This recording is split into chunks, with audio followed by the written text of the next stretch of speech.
Okay, let's call to order this Wednesday, January 19th, 2022, regular New Falls Council meeting to order. If you could turn off any devices that you may have or set them to vibrate and stand for the pledge.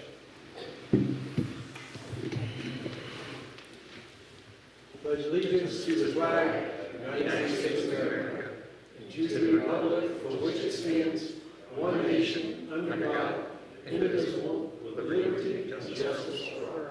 Open prayer. Precious Lord to God, we thank you for just allowing us to live in the greatest country in the world, dear Lord. We pray for our country, our community. We pray, dear Lord, that you are here with us tonight, dear God, that you direct our business and help it to be what is best for our community. We do pray this in Jesus' name. Amen. Amen.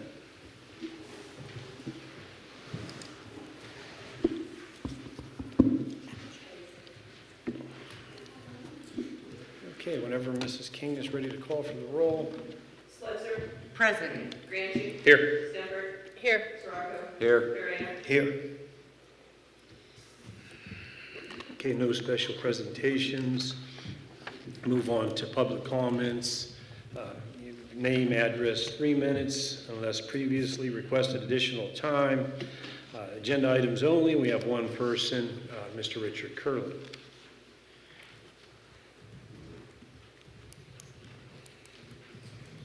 I'm going to speak on several items. This is Richard Curlin, 611 North Canal Street. Mr. Curlin, would you put that mic up just a little bit, sir? No, just twist it so it comes up. Oh, all right. Tilts up towards you, sir. Your voice. There you go. Thank you. All righty then. I know we're going to discuss smart meters. I heard something today that someone mentioned to me, and he was serious. Of course, maybe he's truthful. He was wondering if the smart meters might have a chance of knocking out the COVID. Interesting. Seriously, though, I don't want to knock anybody. I just want to express my opinions on this. I was curious why we would waste time on a motion to advertise for the finance director. The meetings are pretty long, and I would think everyone would realize already that we are advertising for a finance director. It's already being done. So I don't know why we would be redundant in that. And you know, you talk about a finance director who's been kind of busy. He's kept us from going into bankruptcy along with city manager. I mean, that's quite an achievement, wouldn't you think? But again, my point is, we're already advertising, so the motion seems to me to be redundant. Why is there now a vote scheduled on a one-year contract for him? Again, the motion would be redundant in my opinion. I also, you're asking for briefs to go out or inquiries to go out for a law director. Now for me, I would think that would be an interesting concept, since what are you advertising for, a law director or a prosecutor? Did you know we have a prosecutor that's part of this, our law director's firm? I can't understand why we haven't prepared anything in this motion to advertise for a prosecutor. Public information will tell you they each make different wages. So again, I don't understand. And again, I'm going to discuss something with you about wasting time. It seems to me that when you have several different lawsuits and litigation pending, that you would probably want the same law director who is defending you, has defended you, and also, by the way, is the one who came up with the idea of getting rid of the contracts. But he's involved in all these lawsuits. You don't know how many more lawsuits you're going to have. I'm not against, by the way, anything going out to advertise for people in positions. I am saying right now that the law director is very he's very instrumental right now. We need someone who knows in regards to these different lawsuits and things that are going on that'll be familiar with it. Do we really need for someone new to come in and litigate something he's not even acquainted with? Let again, I will say, what about the prosecutor? Is that part of this motion to go out for inquiries? You know, some of these motions I worry about, and I'll tell you why.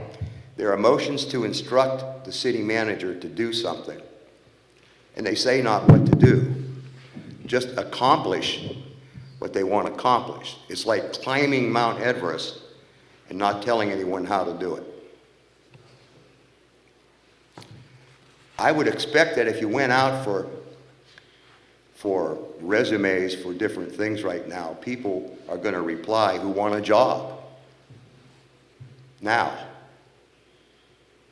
of course, you might have to say, well, we have litigation now, and they might say, well, I don't want to apply right now. It's something that should be thought of. I wonder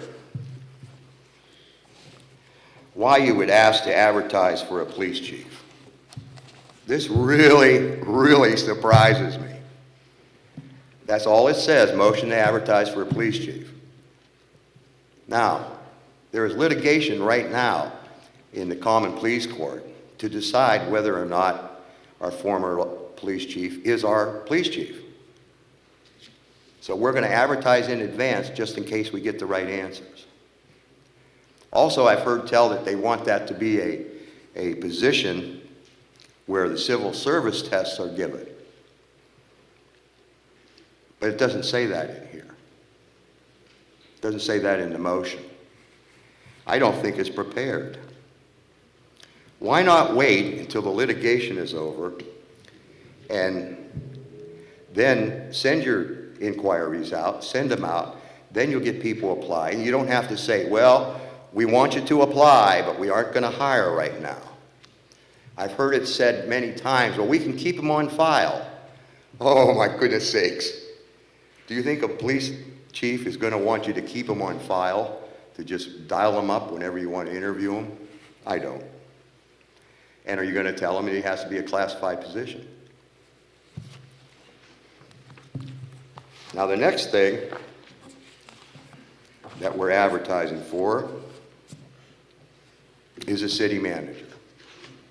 We're talking about a city manager we don't pay anything to. We're talking about a city manager who came in with no files.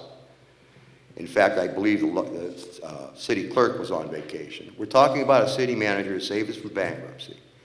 But besides that, we're talking about a city manager right now, whether it be Ms. Pretty or anyone else, who is involved in lawsuits.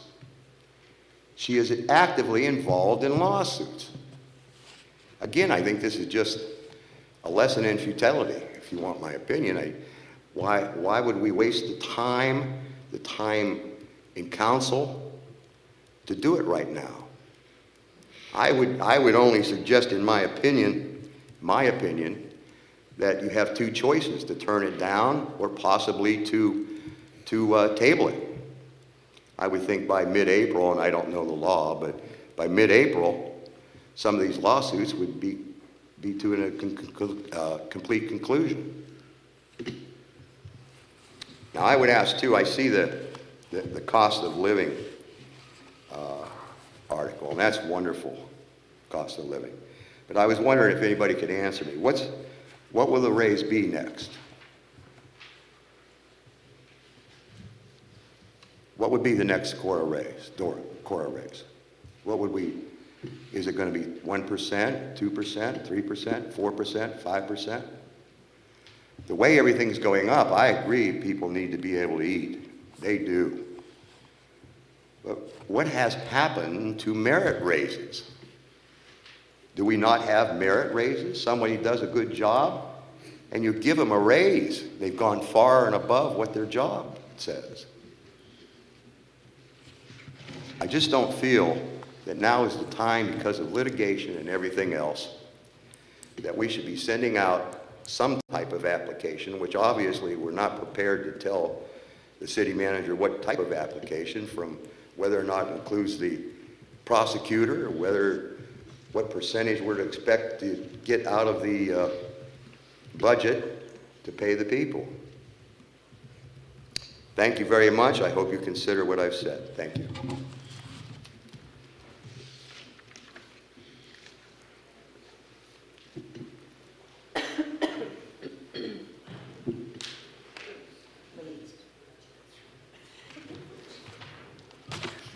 Anna EB 50 West 9th Street, Newton Falls.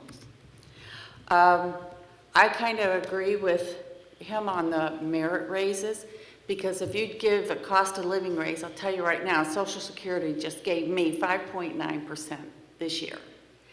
And that's not even covering where we're at 7%. But if you go like with what Medicare does, and they get a cost of living raise every year, it's 5.9% this year. So that's quite a bit to be giving people that. I kind of agree with the merit raise thing. I never got a cost of living raise in all the years I worked until now when I'm not working. So now I have a question, and I know you guys can't answer me, but I'm really curious. On number, in the new business, number 2, an ordinance setting electric and water meter costs associated with installation of the smart meter. I don't understand what that's about at all. What costs? Having a Clara do it? People not doing it? I don't understand what you're getting at. If it had something to do with the thing that went out and you're going to shut their water off, I really don't get any of that. I know I opted out. A Clara did come and put a water meter in my home, and I don't feel that since I have that water meter, and nobody has to come read it because it shoots off that whatever it is, and they can sit back and they don't have to come read that water meter because it has something outside for them to, I shouldn't have to pay for that water meter. Now, I'll pay you $205 for the electric meter, whatever you guys decide on that, but I'm not paying for the water meter. Thank you.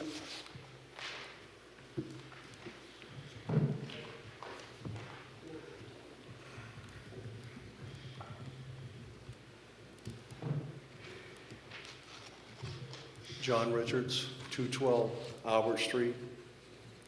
Very briefly on the cost of living. The way a lot of the unions have done it in the past, it's based upon productivity. With an increase in productivity from your workforce, then they would allow a cost of living. They didn't get a cost of living just because. And that's all I really want to say on that. But Ordinance 2022-01 to establish a designated outdoor refreshment area, a DORA. My objection, and I'll leave it to other people to argue a lot of morality, ethics, people drinking in public, etc. That's not my concern. I'm concerned with the map. And I've been concerned since I first looked at that months ago. It is really an overreach. Garrettsville has a DORA. And I talked to the gentleman that was instrumental in getting that DORA. Garrettsville also has a river walk. They have a small falls, and they have 2 bridges. Garrettsville deliberately excluded those areas from their DORA.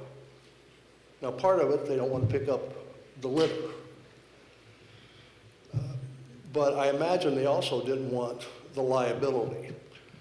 The way our map is drawn, gazebo park is in there, The observation deck at the falls is in there. The bridge is in there. And if I understood the map correctly, the south side of Bridge Street and the north side of Liberty Street are included in that map. But the part that really bothers me is the bridges and the river. I don't think that that should be included in this DORA. There's no reason to have people down there drinking. And it's just my opinion, at some point, someday, there's a real possibility of an accident. So thank you.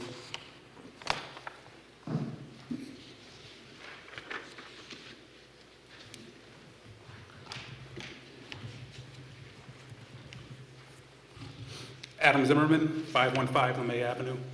First of all, I want to thank council for finally getting serious and trying to advertise for these vacant interim positions, not vacant positions, the interim positions. I would like to see that moving, and thank you for getting that on the agenda. Let's talk about what the charter says for the qualifications for the city manager.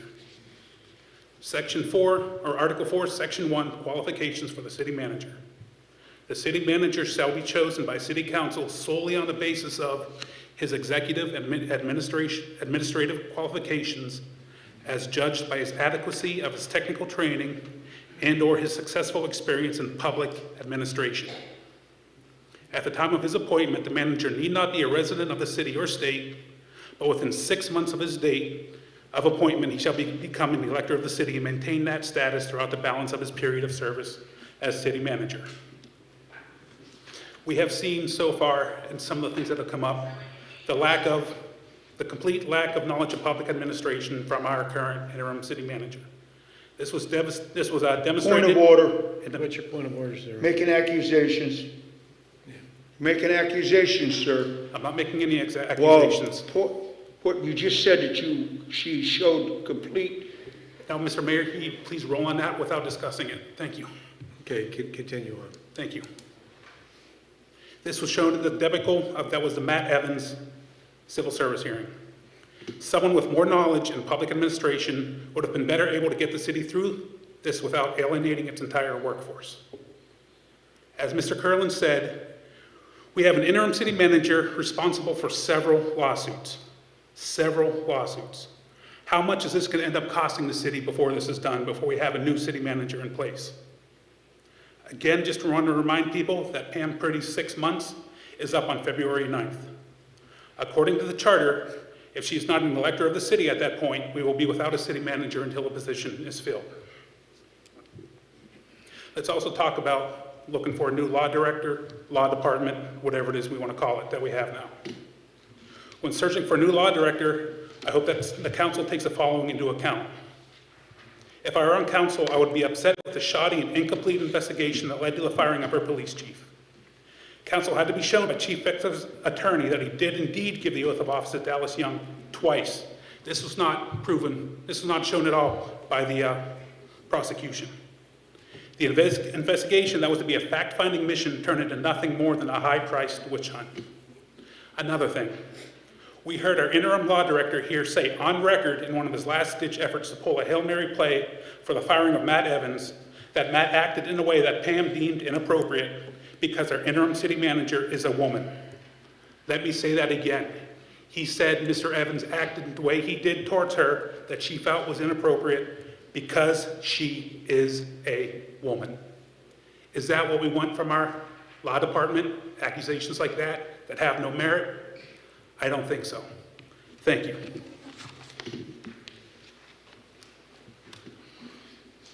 Anybody else?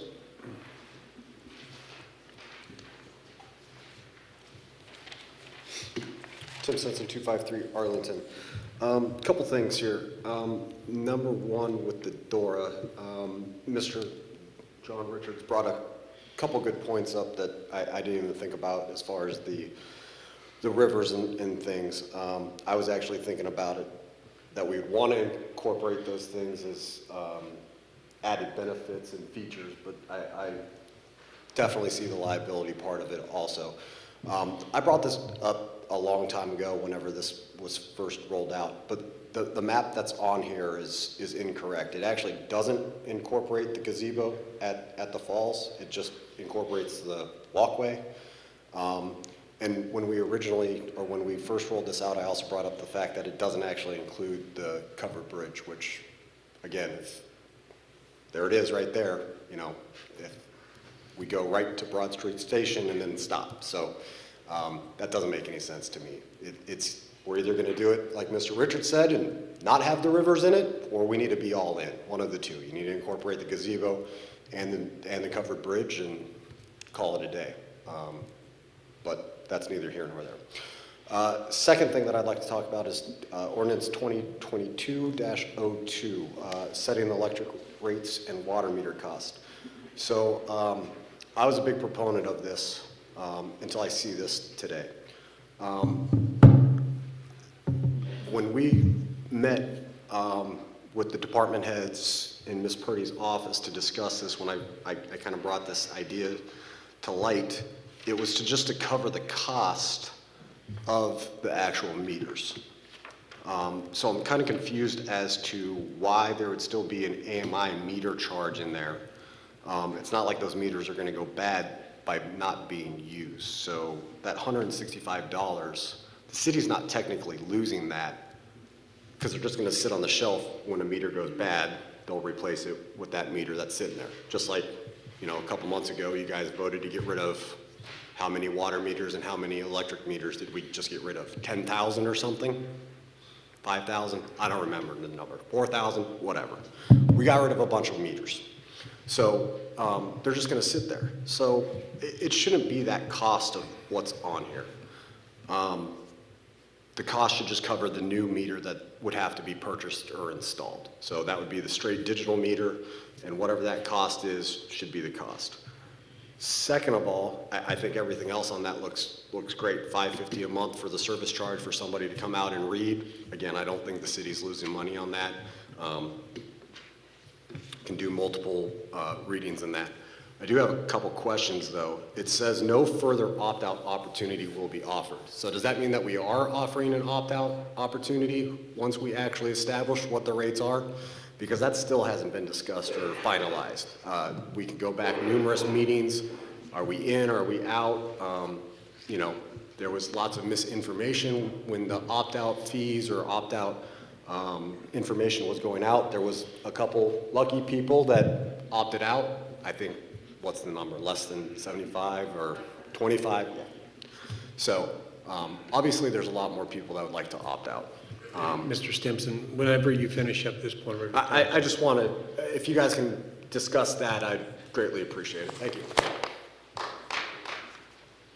Okay, anybody else? Okay, if not, we'll go ahead and move on to reports, and we'll start off with Ward 1. Mr. Sirotko, do you have anything to report? Yes, I attended the civil service hearing regarding Mr. Evans. The commission voted to return Mr. Evans to his position at the electric department.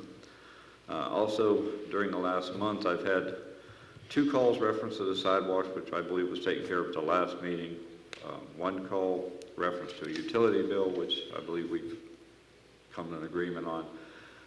3 calls reference to vehicles, and I'm working on that presently. 5 calls reference to the meters, and several calls reference to the door. Okay, thank you, Mr. Sirotko. Mr. Borak, do you have anything for Ward 2? Yes. I want to phrase this properly. There was a rumor going around town that we've lost Dunkin' Donuts. That is a false accusation. I talked to Mr. Stuart White personally. We have issues right now. We need another $250,000 to clean the property up. But everybody, Mr. White and I, and Mr. Branchy, I'm not going to speak for him, but I'm sure that we're going to try. Now, whether we get it done or not, I don't know, but we will try, and I, as an economic, on the committee, will try my best to bring it to Newton Falls. If it doesn't come to fruition, it's not because this economic development team didn't try. Now, there's also something in here. We passed an ordinance when Mr. Kropp was here about ex-city officials meddling into stuff that they shouldn't get into. I would hope that they understand that that means any type of business with the city. Also, I want to mention tonight, and I know I'll be piggybacked by my colleague, Mrs. Splutzer, but I have had a lot of calls. No one wants to shut off the meters, but we've come to a fork in the road where this company once was only getting one call a week, and all we want the people to do is to schedule. If you can't get a hold of a Claire, surely you can get a hold of our utility department, and they'll work something out. As a matter of fact, we'll go above and beyond. But it's come to the deal where whether they do it or not, folks, we're going to pay for it. They've got the contract, and if we break the contract, then I don't want to. I understand we've got COVID and a couple of things maybe to lean on, but all we have to do is get them scheduled in. We'll work everything else out. Let the girls do their job. The utility girls are very competent, and we can move on. Nobody wants to shut anybody off, but we have to bring this to a head, because whether we like it or not, we're in about $4 million on this, and there was a lot to make our people do more than they have to. Is real ludicrous, because that's more money in the pocket of the contractor. I'm sorry if that's but that's the way I look at it. Let's let the people that have the contract have the opportunity to do their job. Thank you. Thank you. Ms. Spencer, do you have anything for Ward 3? Yes, I do, Mayor.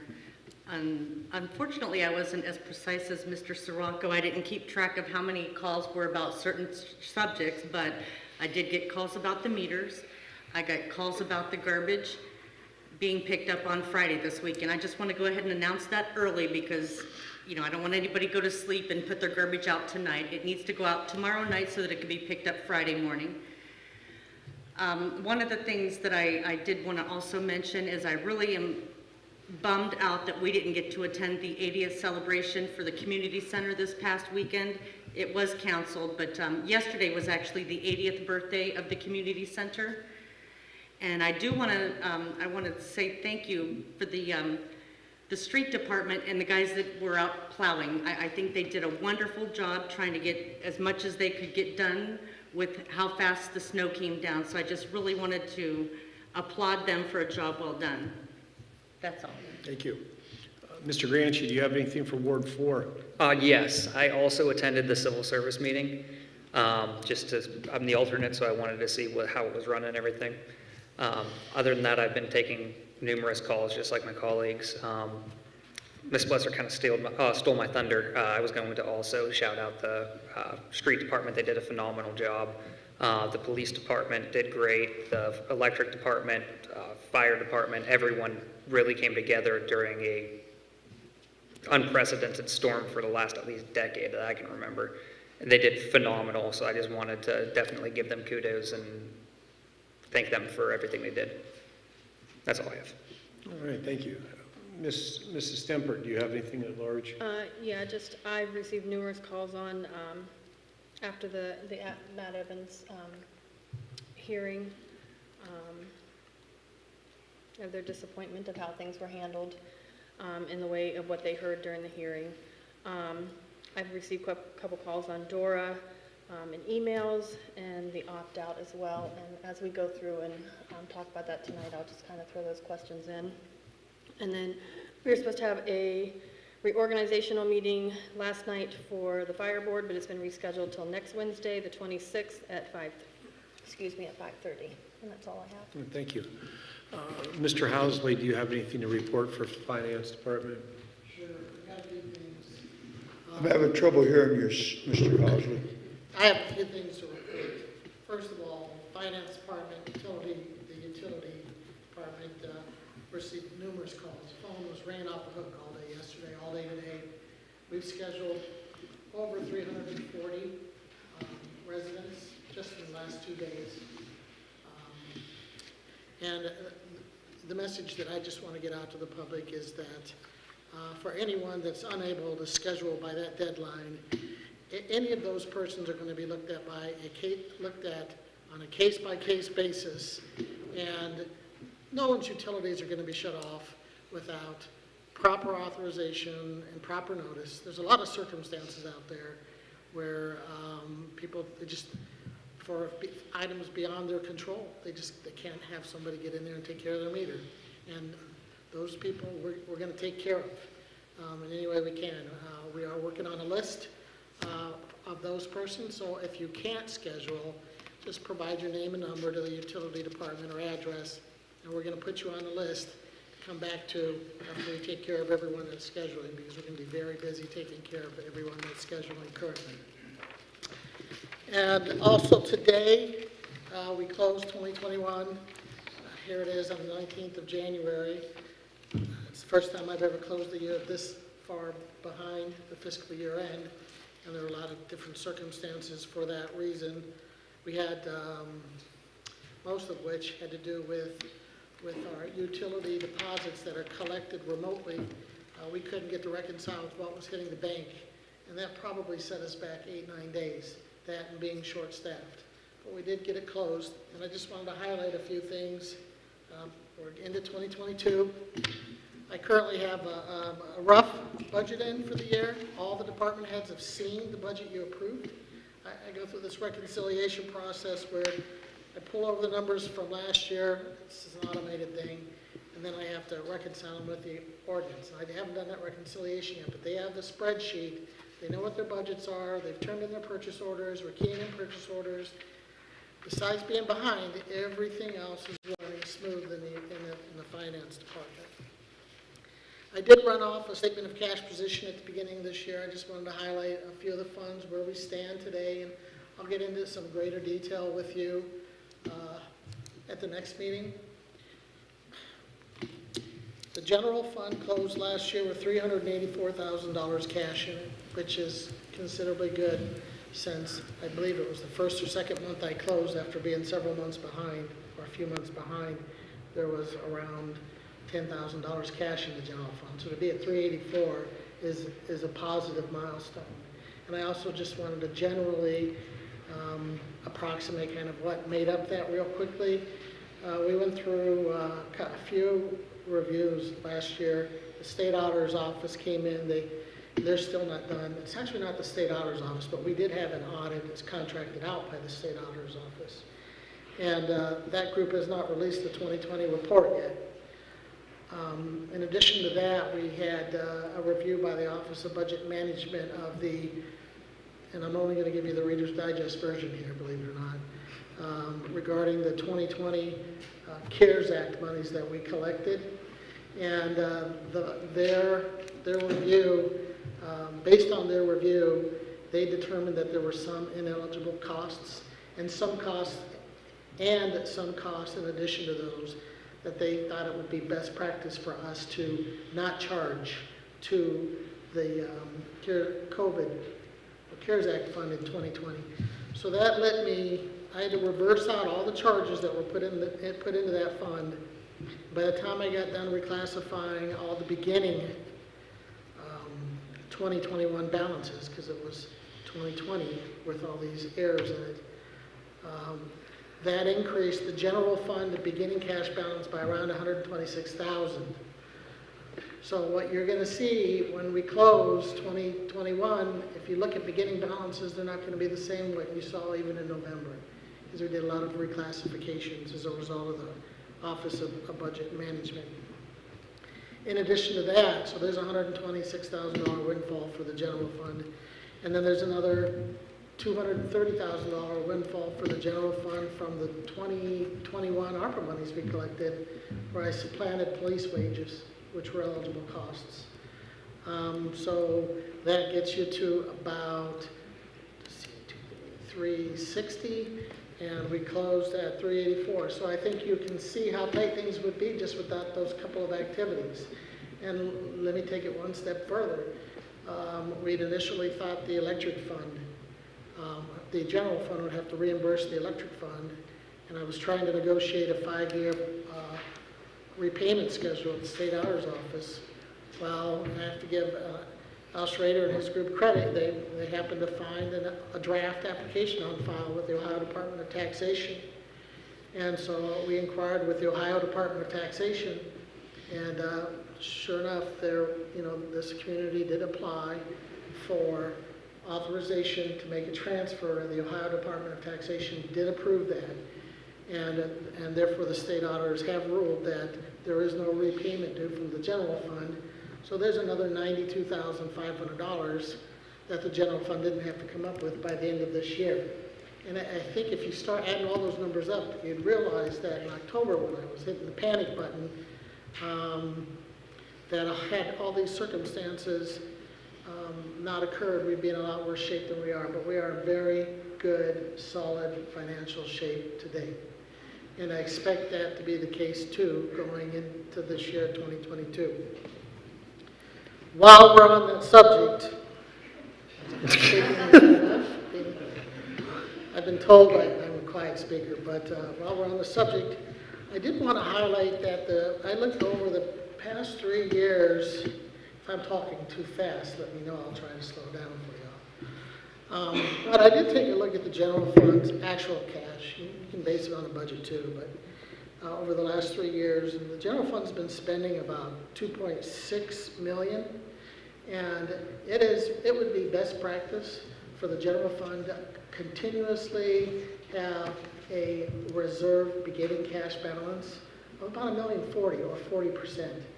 And I have, in my past, obtained a legal opinion on that, not an official legal opinion, but I made some inquiries with bond counsels, and they recommend 40. And with a lot of the trading I've been to, they even suggest 50% of what your average budget is. So to have a budget of around $384,000, that's still about a third of where we need to be. I just wanted to make that highlight. And just a few more funds. The water fund closed at $1.2 million in the cash for 2021. The sewer fund closed at 141, which was better than expected. And by the way, the sewer fund's got pretty good reserves in addition to having some cash in its debt service fund. So we will have to look at a sewer fund rate increase this year, but not before, I'd say 12 months after the last one, whenever that was, which I've discussed with Pam about, but it should definitely be looked at. I also think there's some wiggle room to evaluate all the utility funds because of these strong cash positions.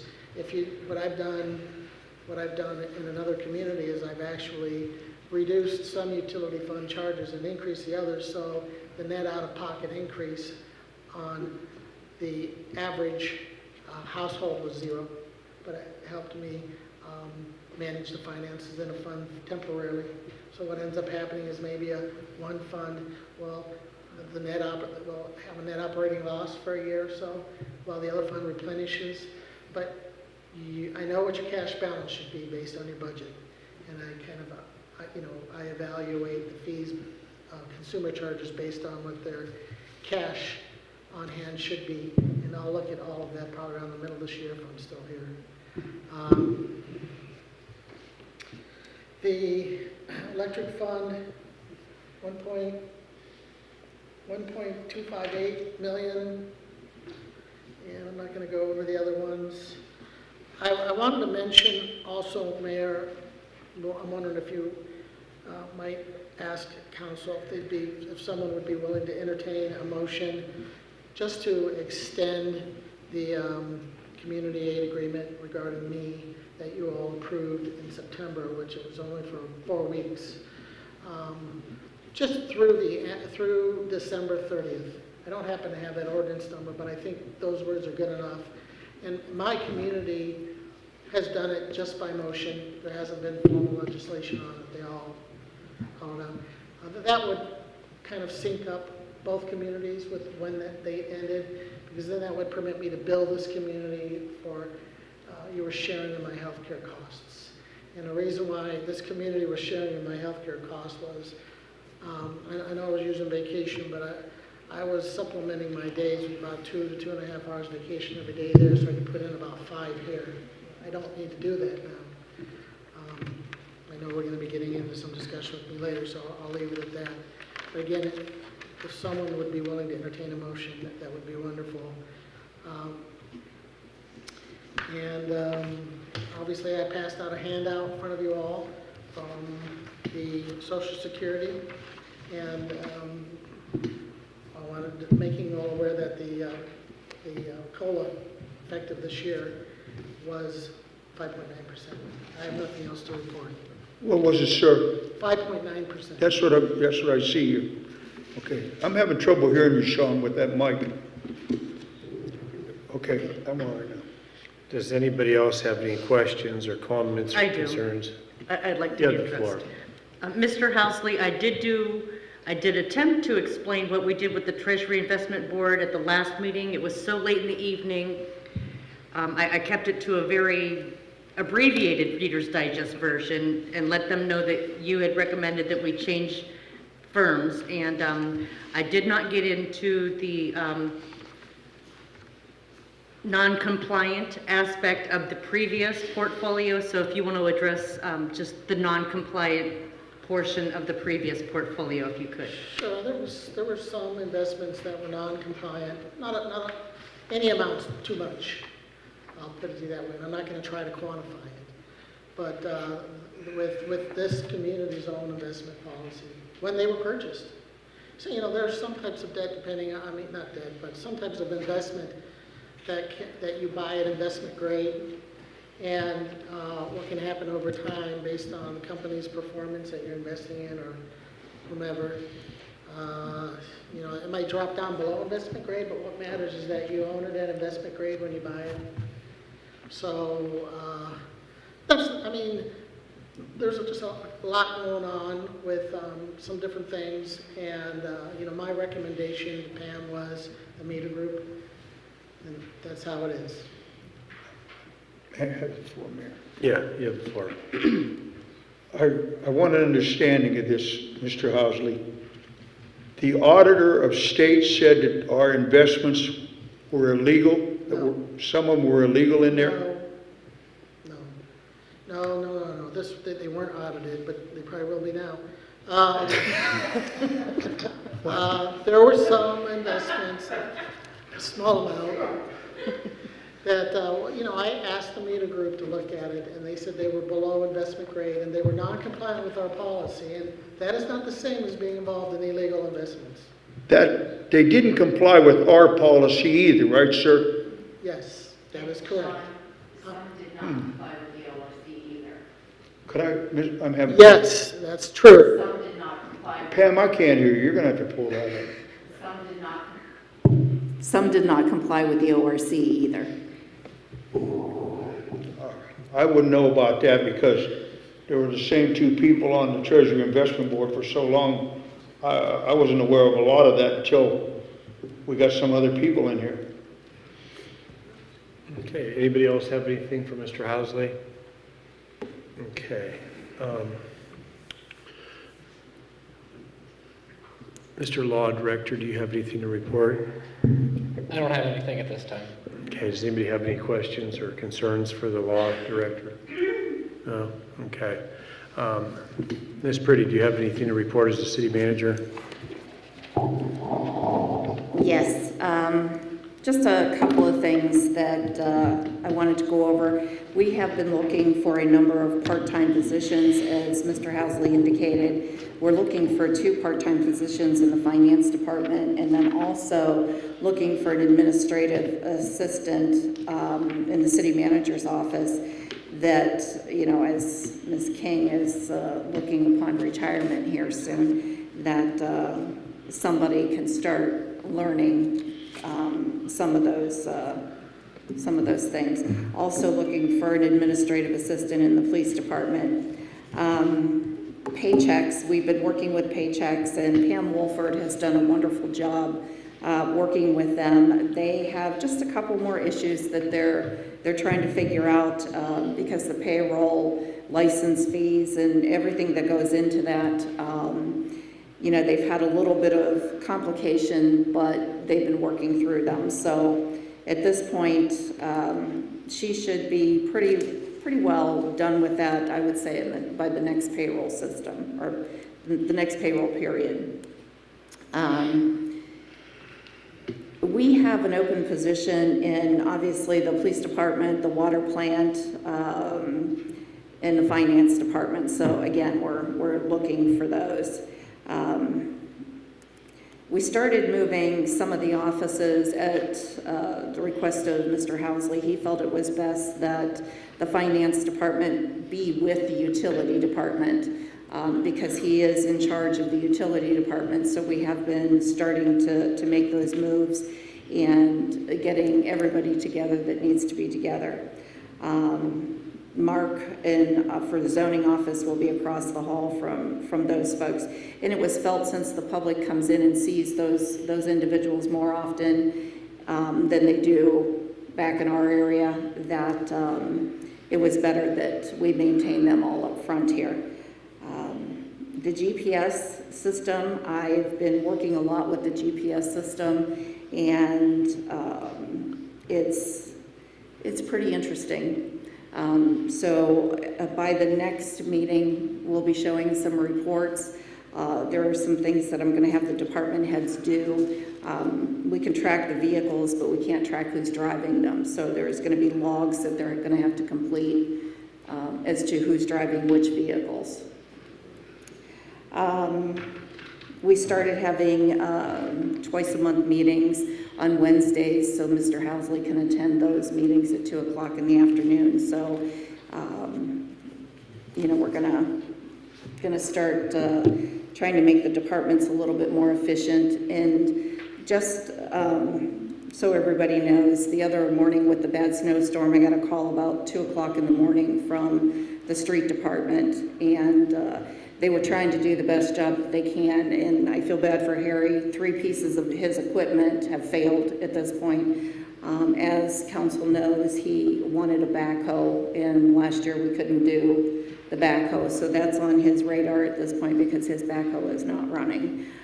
He had a truck that stopped right in the middle of the road, so they had to tow it. He had to stop what he was doing, tow it back to the shop, and he's working on that.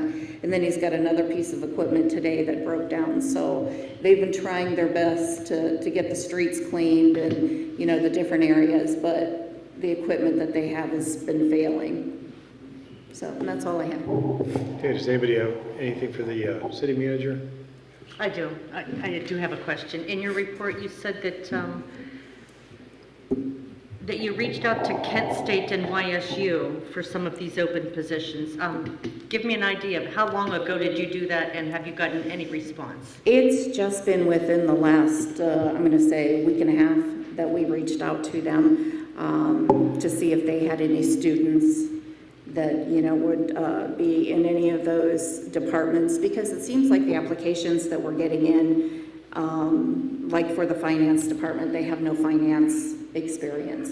So we thought going to a couple of the local universities, if there is a finance student, that maybe that would be, you know, our business student for the administrative assistant, that it would be better, you know, coming from a college, because we weren't getting applications any other way. Have we gotten any response yet? Not at this point, no. Okay. Mr. Boriak, did you have something? Yes. I wanted to applaud Bill George and Mr. Matt Evans and Travis for putting a pole up. We had an accident. Our city plow backed into the pole that was busted. So that it was a city plow truck that backed into that. So it took Mr. Harnicher off. He couldn't be on, and we're trying to get it straightened out, aren't we, ma'am, about? It's been fixed at this point. Yeah, but we're trying to get the amount of people we could get to come out. Correct. Yeah, we need to get some more people. And I will be calling for a special meeting. I'm conferred with the mayor. We need to get, there's money's in the budget. I would go to the finance director, but I will direct my question to Mrs. Purdy.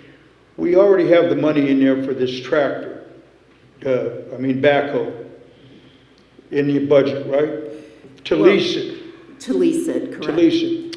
I'd like to correct that, do we? I don't believe we do. I can't hear you. I wanted to wait. What's going on over there? I wanted to wait to see if you would approve, which is fine. It's a 2-week delay. But if you approve this, I'll put it on the budget, in the budget for next time with an appropriation measure. Right, they're not going to approve it tonight, but he's asking whether we had talked about it, and we talked about it being a lease. We do have the money in our available reserves and with our income stream to pay the lease payments on these, but I would have to increase the budget for 2022 if you decide on it, that's all. I would also say that we need a couple police cars very desperately to lease. The cars are our front line of defense for our good officers, all our great officers. That's paramount to this community. We can afford to lease those. We're going to try to squeeze it as much as we can. The other thing I'll be calling for the meeting for would be, number one, we're going to discuss pending and imminent lawsuits and also personnel. So we're going to be calling. Did I surprise you, Mayor? I don't want to steal his thunder, but as Vice President of Council, I will be calling for that. And if there's anything else that my fellow colleagues would like to add to that special meeting, not emergency meeting, we could all somehow get the word to Mrs. Purdy. And if you had a concern, maybe it could be added on there. Thank you. Does anybody else have anything for the city manager? Ms. Purdy, is there any, do you have any idea how old the equipment is at the street department, the trucks that are given up? The backhoe is a 2000. The dump truck was a 1995 or 97. I'm not quite sure. And then the other one was just a piece of equipment. I want to say that it was the salt, when the salt spreader, it was that piece of equipment that, so Harry seemed to think he could fix it himself. But those vehicles are older vehicles. Okay, thank you. Anything else, Mr. Soroka? No. Okay, if nobody else has anything else for the city manager, I just brief on the reports that I have. First, I do, as everybody else, want to thank our street department for the great job that you did. I'll come out and say that as I travel around different communities, we have the best streets anywhere around. I mean, in that short amount of time, they did a phenomenal job. I've had the opportunity to get out and talk to different individuals, citizens, and people in businesses, and a lot of things on the agenda and some of the other items, suggestions, ideas that people have. And I do want to thank people from the community for always being open to share, information through phone calls, in person and stuff. And I promise to keep in mind the things that we talked about, and also to continue to be your voice. And I want to thank the community for continuing to step up and supporting our businesses. Individuals have seen a lot of posts that I've put out of the different businesses that we have, and especially one of the businesses that's always there for any need that the community has, and they themselves were in a situation for no fault of their own, and they were even told me they were about ready to quit, to throw in the towel. And I want to commend people for stepping forward, helping them out, and right now they're really encouraged and fired up and continuing on because of the encouragement and help of our community. And I want to just once again say this is one of the things that makes Newton Falls such a great community, and a place that I would rather call no place else home, and that I'm so proud to be the mayor of Newton Falls. And that's all I have. Changes to tonight's agenda. I had talked to L. He's not able to be here tonight, and he talked about needing to add executive session. Do you need? Does anybody want to make a motion or second or no? Or? I'm going to call for a special meeting, Mayor, to put that executive session on, so we don't have to go through it tonight. Okay. That's what I was just saying. You know what I mean? When Al's here, that would be better too. Okay. I mean, he wanted discussion of some of the cases that we have going on. We could have it if tonight's Wednesday. Yeah. Mayor, I'm prepared to discuss that in executive session tonight. Okay. All right, if you want. All right. Does somebody want to make a motion to add executive session onto the agenda tonight? I'll make the motion. Okay, do we have a second? I'll second. Okay, and Chris, right? Yes. What are the boxes that need checked for the, For the pending or imminent court action. what's that? For pending or imminent court action, line 3. Okay, line 3. I'd like to add personnel onto that too. If we're going to have an executive session, why don't we have a little bit on personnel real quick? We can get through this. Okay. I don't want to stay here till 11 or 12 o'clock. I agree. We're not going to do that because I'm going to throw Mike out of here if we get into that. 1 and 3, correct? That's fine, Mayor. Okay, and in a nice way. We'll gently throw him out. But, all right. Mrs. King wants to call for the roll. Granchi? Yes. Stempert? Yes. Sirocco? Yes. Bariak? Fletcher? Yes. Okay, so that's added to the agenda. Approval of previous minutes, January 5th, 2022, regular meeting agenda. Do we have a motion? So moved. Second. Okay, any discussion? Okay, if not, if Mrs. King wants to call for the roll. Stempert? Yes. Sirocco? Yes. Bariak? Yes. Fletcher? Yes. Granchi? Yes. All right, approved. Okay, public hearings, we have none. Unfinished business.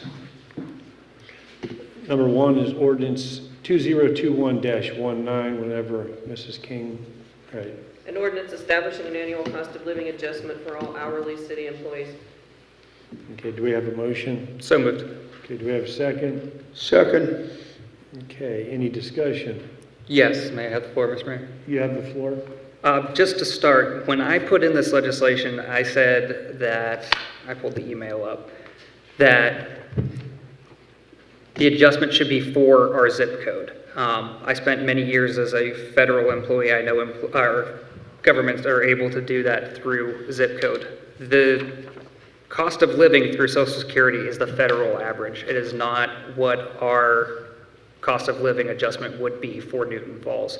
This incorporates the entire United States with the average of places like Los Angeles to any town USA. So this 5.9% is only indicative of the federal cost of living adjustment. Again, ours was 1.3 or 1.4 for last year. I understand people are saying that we should go by merit. I don't think people should have to go above and beyond to make sure their dollar goes as far one year as it did the last year. You shouldn't have to go above and beyond to make sure that what you made last year is the same that you made the next year. With inflation going up, you have to be able to adjust accordingly. It's not really a raise per se, it's just keeping up with the market to make sure that you are taken care of. I'm willing to amend this to say subject to funding so that we at least have to look at this every year and have a reason why we shouldn't. But I really think that any employee of ours should have the benefit of knowing that this year their money will go as far as next year and so on and so forth. That's all I have. Anybody Mayor, else? I'd like to address. Okay, Ms. Butzer, you have the floor. Thank you. The way I'm understanding it, if we are dealing with 1.3 or 1.4, the city of Newton Falls collects 1% of that as income tax. So in the end of the day, the employees only get to put 0.3 or 0.4% of a raise into their pocket. It's really not meaningful. In this particular case, a cost of living raise isn't really even adequate. I think that they would be better off getting merit raises or, something down the road where we know a little bit better. I know Mr. Housley is getting us to a position where we can take a little breather for the moment, but you know, still we still have things that need to be worked out, and I just don't think that our financial picture is completely clear yet. And the other thing I don't like about the piece of legislation is that it kind of sets in stone that it's ongoing. And I think that putting something in place like this is being very fiscally irresponsible. You know, if it is only 1.3 or 1.4 this year, that's fine and dandy, but what are we gonna do if it does happen to be 5.9 for next year? You know, we've only got so much income and we've only got so much revenue that we can work with. You know, we can't find out in October that, oh my goodness, and I know you said that $23,000 was the approximate for what it would take to do for all of the employees at 1.3 or 1.4%. But what if we take that 23,000 and multiply that times 5? Now we're looking at where are we gonna find another $100,000, people? Where do we find another $100,000 in October? And we better find it by January. I just think it's fiscally irresponsible to make this kind of a commitment. I would rather do the merit raises when we have a clearer picture of our finances. Okay, Mr. Borak, you have the floor. First of all, when we don't have the money.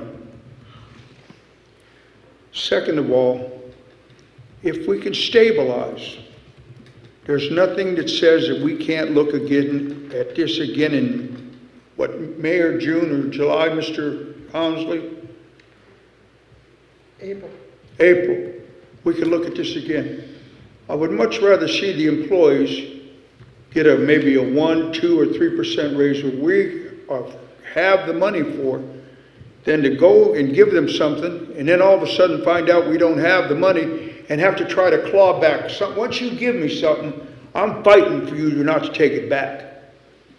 And I feel I agree with Mrs. Splutzer. That's me.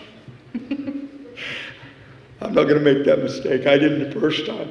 But I feel it would be fiscally irresponsible to the taxpayer. Now, the federal employees get holidays. We don't. There's other people get this and that. I'm not going to go about who gets this, who doesn't get this, but on cost of living right now, without being funded, and if we don't have the money, I feel I can't support it tonight. I'd rather come back and I'll give my word, and I know Mrs. Pretty would too, that if there is the money, we will take care of the employees. That's what I ran on. Thank you, Mayor. Ms. Stemper or Mr. Sorotka, did you have anything to add to this? I don't, Mayor. No. Okay, all right, if not, Can I have a second, Mr. Mayor? Sure. I brought it up last meeting. As cost of living goes up, so does revenue generated. It's practically self-sustaining. And like I said, I'm willing to amend this to say at the availability of funds so that we at least have to look at this every year. I'm not saying we have to give it every year, but we should have a reason why we can't give it to them. That's it. Okay, anybody else? Did you want to make a motion for an amendment? Yeah, I'll move to amend the legislation to say at the end, subject to availability of funds. Okay, do we have a second? Okay, if not, amendment fails. Do we have any other discussion on the ordinance as is? Can I have the floor, Mr. Mayor? Mr. Sorotka, you have the floor. Can I ask Ms. Purdy a quick question? When was the last raise that the employees had? They had the 1% at the beginning of last year, I believe it was, and then an additional 2% in August. February. Was it February? Let me see, I think I got it right here, hold on.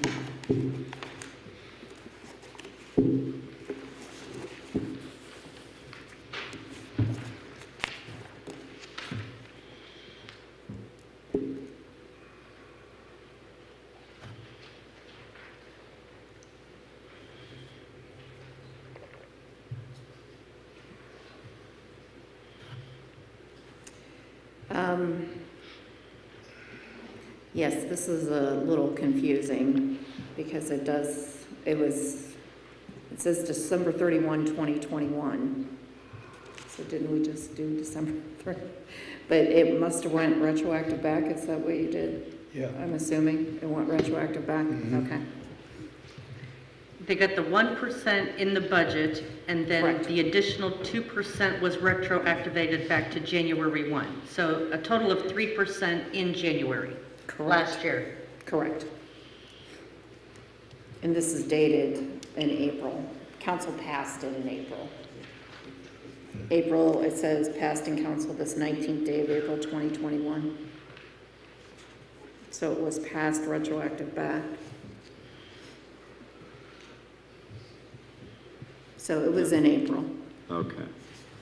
And you're saying, Mr. Housley, April, that we could look at something quite feasibly on this?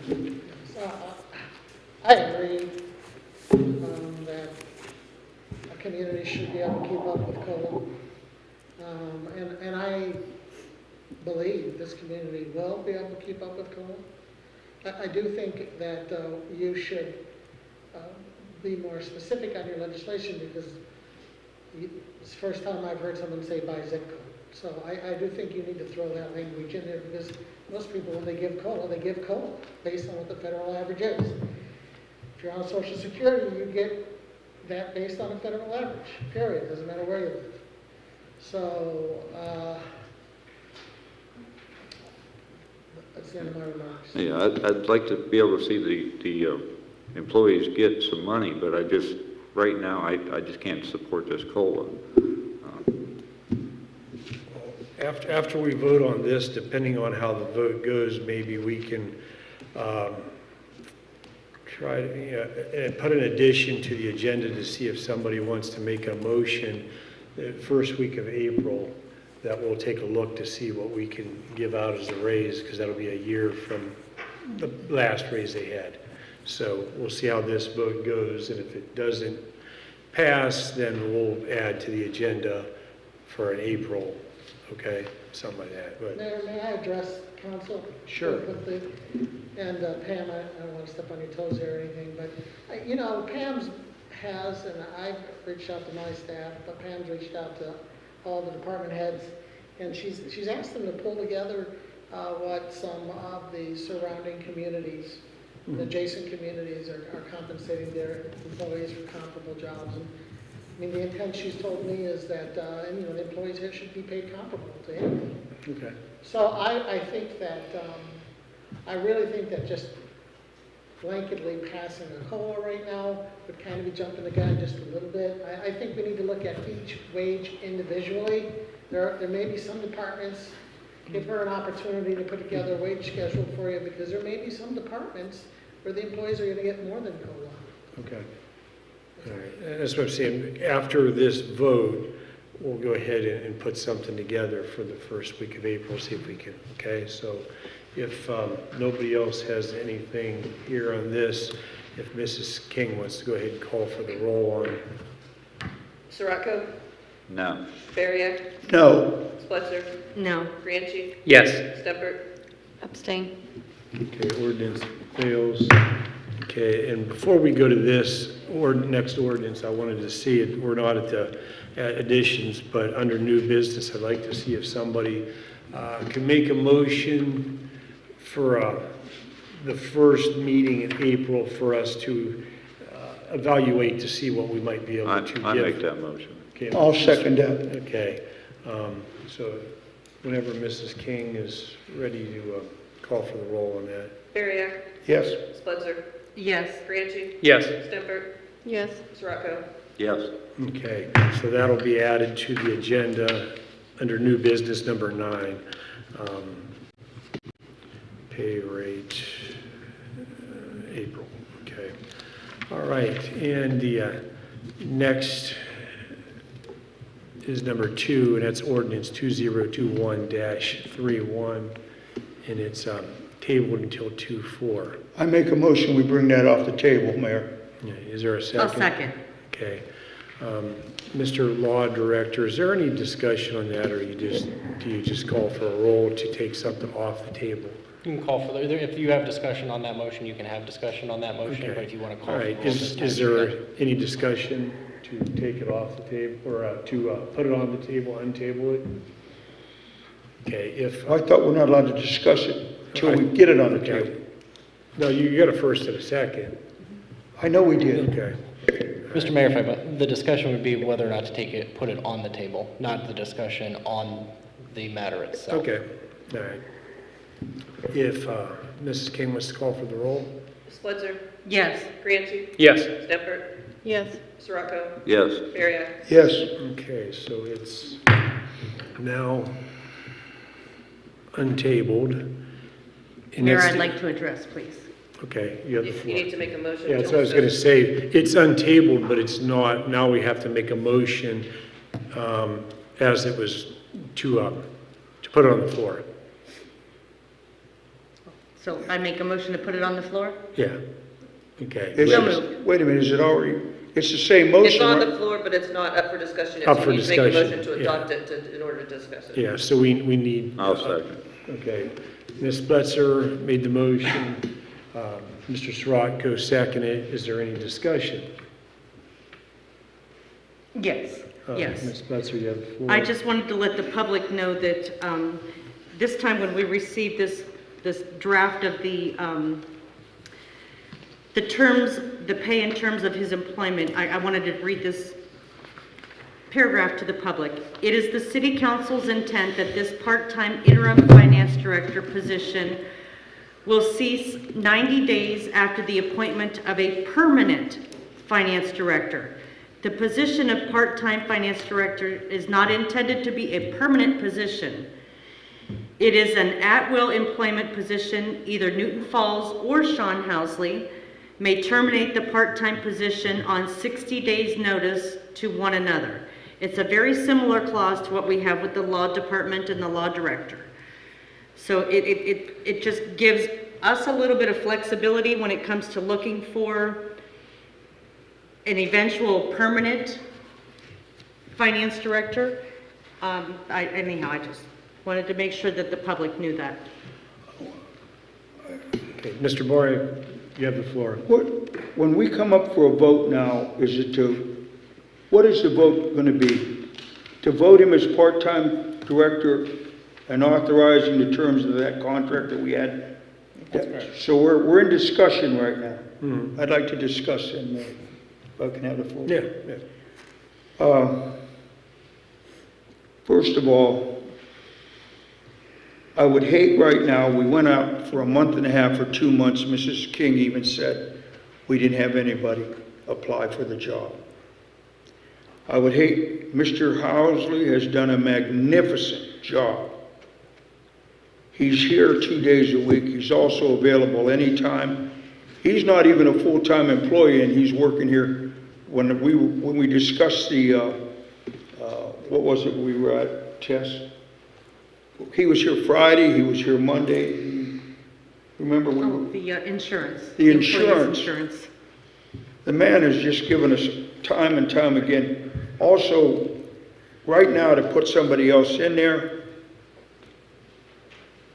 would be, I feel, counterproductive when we've got starting to get things in motion, starting to get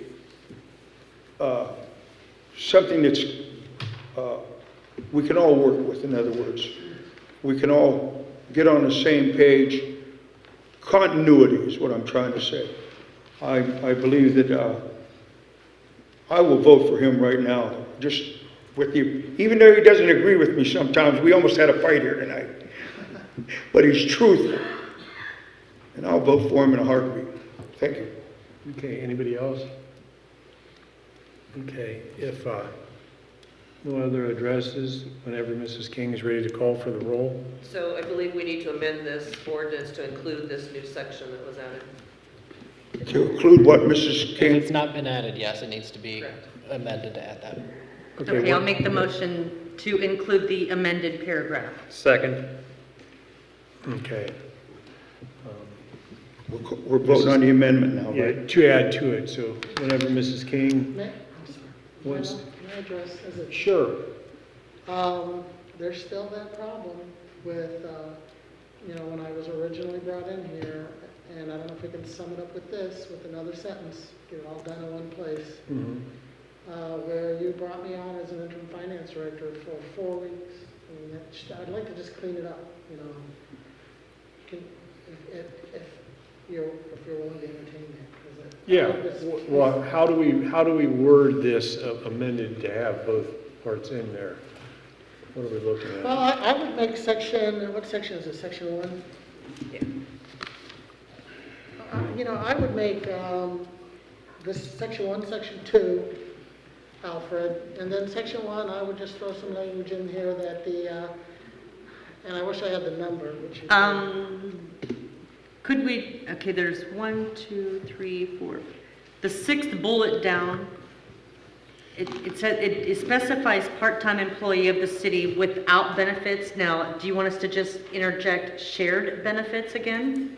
No, I think what he's looking for is the match with his community, because they originally did 8 weeks. We did 4, so we need to match that up and end it December 31st, because that's what his community did. Yeah, just. Is ended at December 31st for him to be our part-time beginning January 1. So we need to make that retroactive back to, I believe, November. I have a one-liner. I would recommend,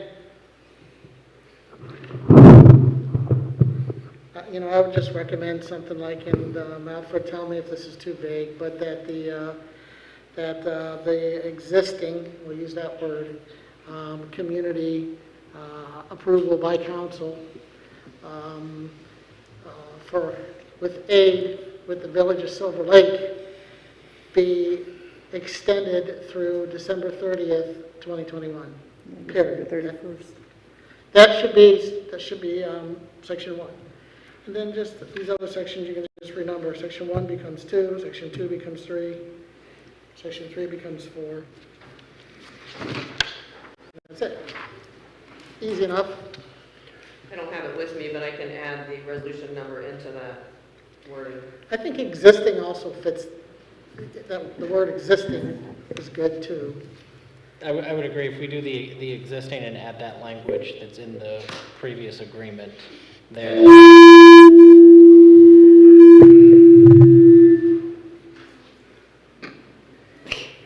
It's him.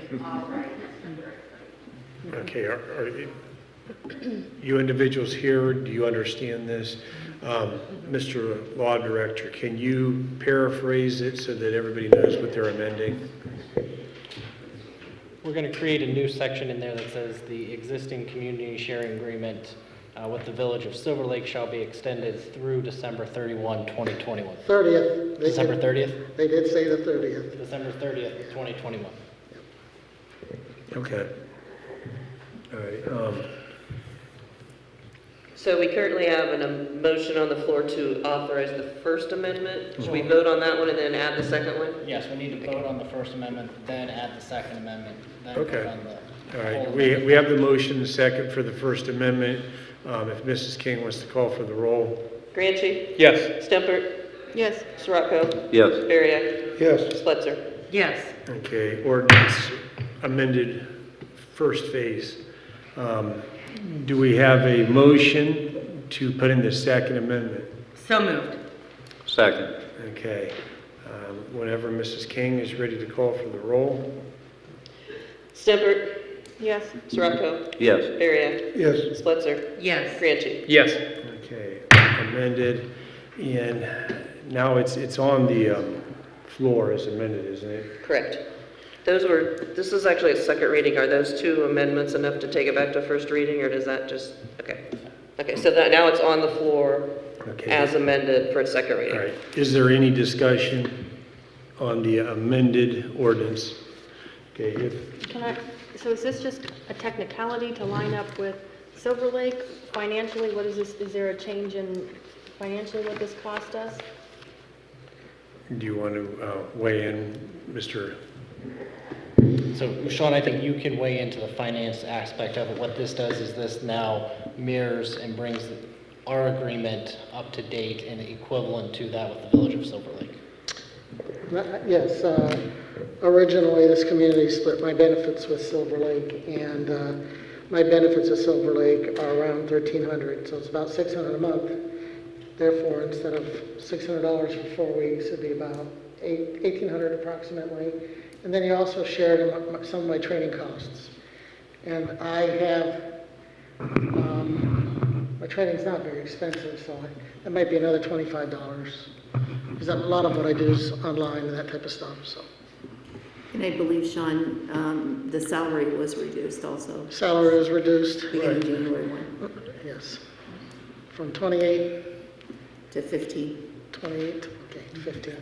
So I took a pay cut because I'm also working a lot less hours. And I'm making room for 2 other people in the finance department. And, I do want to point out to everybody listening that this community's interests really are, in my interest. And, for that reason, as long as Pam's willing to tolerate the couple of, me not being able to be here as much as that department really deserves somebody, I'm not going to go anywhere, so. I do have to say, Council, as far as Sean is concerned, him and I talk 8, 9, 10 o'clock at night when he's available. He calls me before he goes into his regular job. We talk throughout the day if necessary. So he does put in a lot of time, just phone calls when he is not here. He's usually here on Saturdays and, Wednesdays. So he does put in a lot of time. Here, may I have the floor one more time? Yeah. I hate to be facetious, but we had a full-time law director that was only obligated to be here 2 weeks. We were paying hospitalization, retirement, everything under the board, and he only had to be here 2 days a week. Mr. Housley, I'm not going to go back into it, but he's very easy to get a hold of, and he does spend a lot of time. I'll piggyback on the city manager. Okay, is there any other discussion? Okay, whenever Mrs. King is ready to call for the roll. Sirocco? Yes. Bariak? Yes. Spletzer? Yes. Franchi? Yes. Steppert? Yes. Okay, ordinance passes. Okay, under new business, number 1 is ordinance 2022-01. An ordinance approving the creation of a designated outdoor refreshment area for the consumption of alcohol in specified public areas of downtown Newton Falls and enacting regulation thereof. Okay, do we have a motion? So moved. Do we have a second? Second. Okay, any discussion? Can I have the floor? You have the floor, Mr. Sirocco. Is there any way we can table this till we can look at this map that we're talking about closer? And see if there's going to be any liabilities for us with the river, the falls, and those areas. I would definitely like to get more clarification on that position. Okay, yeah, we could make a if you want to make that motion. And when do you want to table it until? Excuse me, this is its first reading, so it'll come back the next reading for public hearing and a second reading. You could amend it then if you need to. What is that? This is its first reading. It's first reading. So you're going to have a public hearing and a second reading at the next meeting, so you'll have 2 weeks to look at it unless you want to table it now. Mayor, may I have the floor before we table this? Well, we might, let Mr. Sirocco. I can make that motion for 2 weeks. Okay, wait, if you won't have to table it, is what she's saying. Okay. Because If 2 weeks is enough this isn't time. the final reading, you'll have public hearings, people will come and discuss, and then you'll have a second time around. This is Okay. the first reading. Okay. Mr. Boriak, did you want the floor? I was going to vote on tabling it too until we get this. We've gone through this. We had a public hearing that nobody showed up to in December.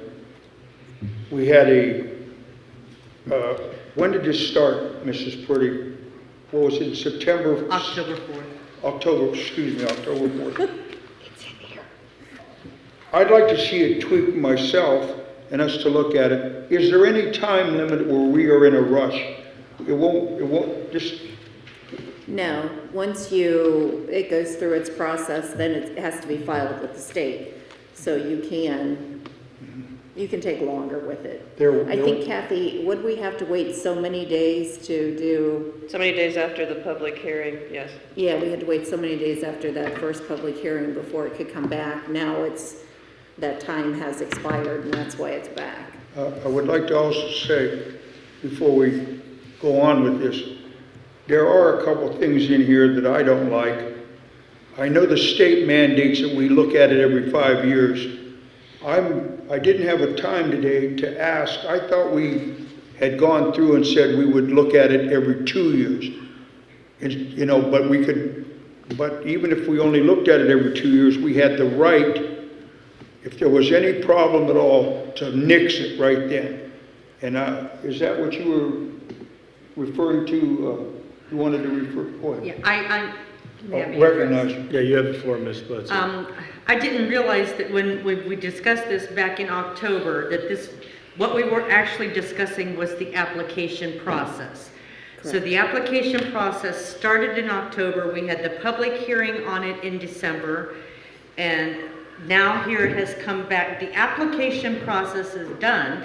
Now we're in the finalization stages of all of this. And I do recall mentioning something about every 2 years, taking a look at it. And when I read this today, I can see that in section 4, it does say 5 years after the date of the creation of the DORA. This council shall review the operation of the area and shall by ordinance or resolution either approve the continued operation of the area or dissolve the area. I would like to make a motion to amend the word 5 to 2. But the state requires you can do the 2, but the state still requires you to do it at 5. Right. So you still have to do it at 5. It's a state if it requirement. continues. It's a state law. So we could do it 2, 2, and then 1, or? You could do it that way, yes. However, you I just get think to the 5. the community would feel better if we would at least take it in smaller chunks of time, you know, do it for 2 years and see how it works out.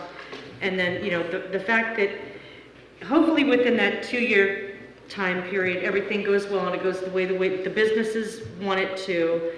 And hopefully it doesn't get to the point where we have to dissolve the area. So at least in Newton Falls, we will be looking at it every 2 years, not just waiting for the entire 5 years that the state requires. Let me see if there. So I would like to amend section 4 to a 2 instead of 5. Okay, I think you're going to have both of them in there. You still have to have both. Yeah, you can't change it. It's going to have to, we would require 2, but the state's going to require the 5, so it's going to have to, you're just checking it twice. When we file it with the twice. state, it has to say the 5, but you can amend it to do the 2 yourself. So, Could you, sorry, can I have the floor? Could you say in addition to the 5-year requirement, the city's going to review it every 2? You could, say yes. in addition to? I think it needs a separate section if we're going to review it every 2 years, because let me read the section out of what it says. The legislative authority must review its DORA every 5 years. As part of the review, the legislative authority must adopt an ordinance or resolution either approving the DORA's continued operation or dissolving it. Prior to adopting the ordinance or resolution, the legislative authority must give notice of the proposed action by publication in the same manner as specified above in this document.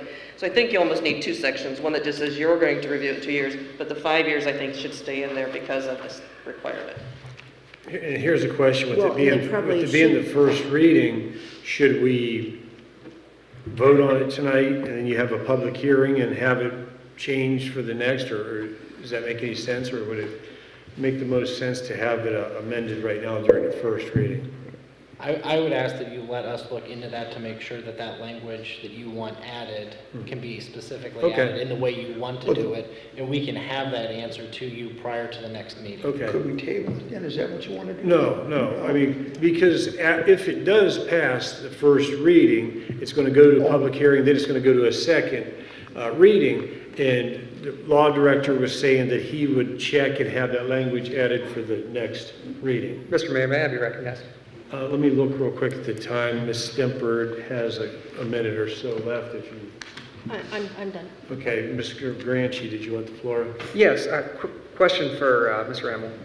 Do we have to do a review to dissolve this if we have to? If something goes off the rails with this, can't we just call a special meeting, emergency meeting, put it on the next regular meeting to dissolve it if that's what we wanted to do? So if you're gonna wanna dissolve it, you're still gonna have to go through the necessary steps of a public hearing and everything to dissolve the matter, whether or not, you're required by state law to review it every 5 years to determine Right. whether or not you want to keep it or dissolve it. So If us, you wish to dissolve it. so us reviewing it every 2 years, would that even be necessary? Because if we find that this is a problem, which I don't think for a second it will be, but if we find that it is a problem, do we need a review done every 2 years, or could we could just dissolve it whenever? It just seems like extra wording and extra legislation for no reason if we don't need the review process locally to dissolve this DORA. Right, and that's why I've suggested, let us make sure that we can get this language, if it's needed, to have it to you by the next meeting. We'll have all of that ironed out, so whether or not you want to dissolve it early, we can dissolve it early, or if we're going to the 5-year period, because that 5-year period is required under the law. But if we can do it and make it done earlier, if council decides that, hey, this is a bad idea, we can do that then too. Right. Can they just, instead of adding the language to that, can they just do it by motion? I don't think I understand. Is if they pass it the way it is, saying the 5 years, can then they do a motion to review every 2 years and dissolve if necessary? Just by motion instead of adding the extra language into that contract? So you're saying, Separate. you're saying bring it back on a motion every 2 years to review the DORA? Correct. That should not be an issue. You do it as a motion. Okay, Mr. Boric, you want a second address? There's also been a question that was brought up tonight by Mr. Tim Stinson about the boundaries. Can we amend the boundaries at the second reading? Should we want to amend and not let it go down to the river? Let's say we want to stop it at Broad Street and stop it at North Canal. Can we do that? We already submitted the I application. think we could do that. You've already submitted the application. I think we may need to look at that, and it may have to go through another public hearing to determine that boundary issue. Okay, anybody else?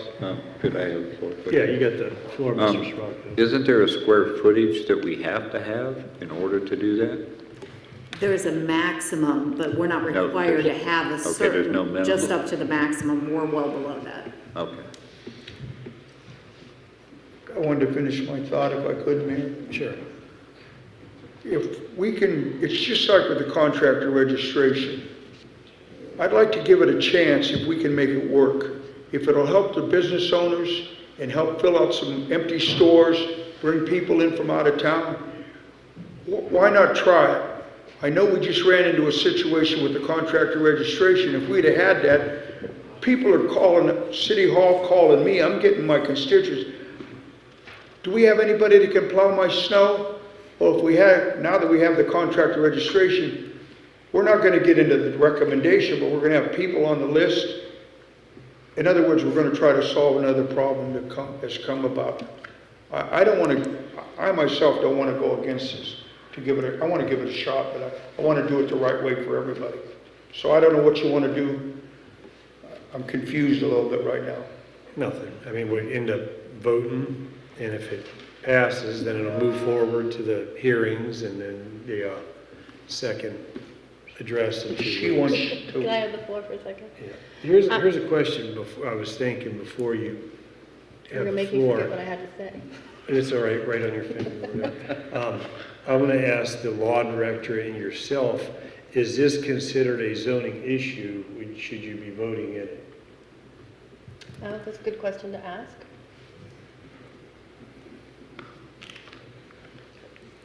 I mean, if we're looking at different districts, it's occurring to me, I'm thinking, is this a zoning issue? I just wanted clarification here.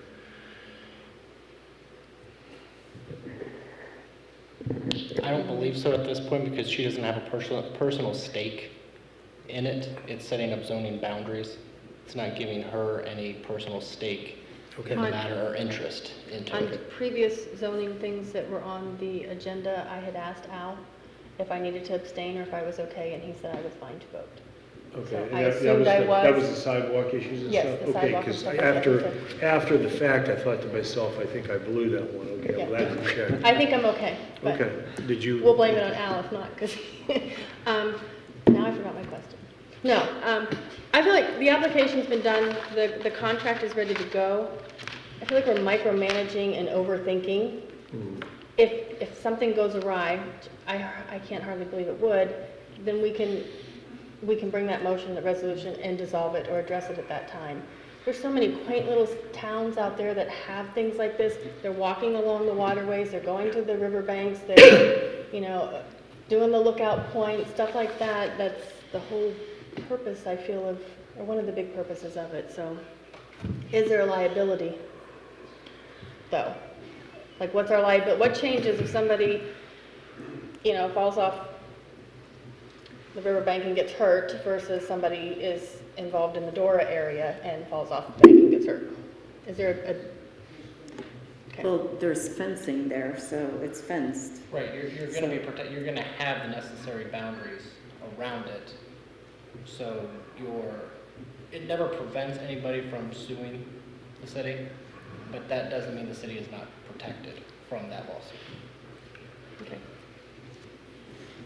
Okay, well, before Mrs. King calls for the roll, I guess everybody else has thrown their 2 cents in, so I will too. I just think it's kind of a silly idea that you have to have a margarita in your hand to buy a candle or to go into whatever business or whatever, but that's just me. But, so whenever Mrs. King was to call for the roll. Mr. Mayor, may I have a second? Oh, sure, yeah. I just wanted to reiterate, because it's been a while since we discussed this, that I spoke to law enforcement in 2 neighboring communities, well, sort of neighboring communities in Columbiana and Salem. They said they both have DORAs and they have had no issues with any kind of, from a law enforcement standpoint, but they do see a ton of increase in commerce in their area when they have them open. They do theirs a little differently. Theirs are hourly and by occasion and stuff like that. That's just the way they decided to do it. But when their DORA is open, they make a ton of money on commerce and they have no issues with law enforcement whatsoever. Okay, is that all, Mr. Granchi? Yes. Okay, if nobody else has anything, whenever Mrs. King's ready to call for the roll. Bariak, yes, Spletzer, Yes. Granchi, Yes. Stempert, Yes. Sirocco. Okay, first Yes. reading passes. Okay, number 2 is ordinance 2022-02. An ordinance setting electric and water meter costs associated with the installation of the smart meters. Okay, do we have a motion? So moved. Do we have a second? Second. Okay, discussion? I would like to be heard first, You have please. the floor. I can recall having a conversation or listening to Mr. Wadawansu speak to us from the podium, and he said that we hadn't done any of this stuff by ordinance yet, and I believed he was right. So I felt that we needed to get it into ordinance form. This thing is one of those like cans that has just been kicked down the road and kicked and kicked and kicked and kicked. Back in October, Council passed by motion the opt-out fees, and then in December, Council passed by another motion the city manager's recommendations for the opt-outs. And all I did was I talked to the city manager and the law director, and I said, just take these two motions that have already been passed, put them together and make them an ordinance. Let's get it done and let's move on. You know, if there's anybody else besides Mr. Wanawansu that is not happy about these meters, I can assure you I'm the one. You know, the summer that we were doing the referendums, I was the one that got 200 signatures myself. I was not happy the way this was being shoved down our throats, and it seemed like every time we turned around there was nothing we could do about it. Since that time, I've come to realize that, you know what? I've let go of some of the anger. You know, I'm still mad at David Lynch. I'm still mad at Lyle Waddell, Terry Alberini, Sandra Braymeyer. I'm still mad at the people that passed those by emergency and put us in this position. But guess what? They're no longer here. So I no longer have a reason to be mad at people. I have a meter in my house. I don't go downstairs into the basement and yell at the meter because I'm mad at the meter. It's there. You know, this is something that we just have to, you know, and I thought when we did the cost analysis and Mr. Stinson worked on that as a member of the community, I felt like what we were doing was the best to try to compromise. You know, nobody was happy about these meters. I felt we were doing the best that we could do to just try to compromise and get people to be willing to accept this. That's all. Okay, anybody else? Yes. You have the floor, Mr. Granchi. I wish there was a way that we could hit a reset button on all this, but it's just not feasible at this point. I understand everyone being upset, who is upset. It affects everyone sitting up here as well. And it was out of most of our hands. There's just no getting around it anymore. We can't keep kicking this down the road. We have to pass something, good, bad, or indifferent at this point. We have to pass something. We have to have actual information. We have to have actual concrete information. And we could certainly be better at putting out information. But the fact of the matter was, for most of the time, we didn't have the information. And I wish it wasn't that way, but this was the hand we were dealt, and we have to deal with it accordingly. Okay, anybody else? Go ahead and let her. I was just going to repeat pretty much what Chris said. You know, I wasn't involved in a lot of that, and I think we just need to put it to rest. We need to move forward and be done with it. Okay, Mr. Boyak, did you have some? I agree with Mr. Branchley wholehearted. We're going to have to take lemons and try to make lemonade. We're stuck. Rather than lose more money, get into lawsuits, let Huntington Bank call in our loan, we're going to do the best we can right now. Thank you. Okay, if Mrs. King wants to call for the roll. Granchi? Yes. Stemper? Yes. Sirocco? Yes. Bariak? Yes. Spitzer? Yes. Okay, ordinance passes.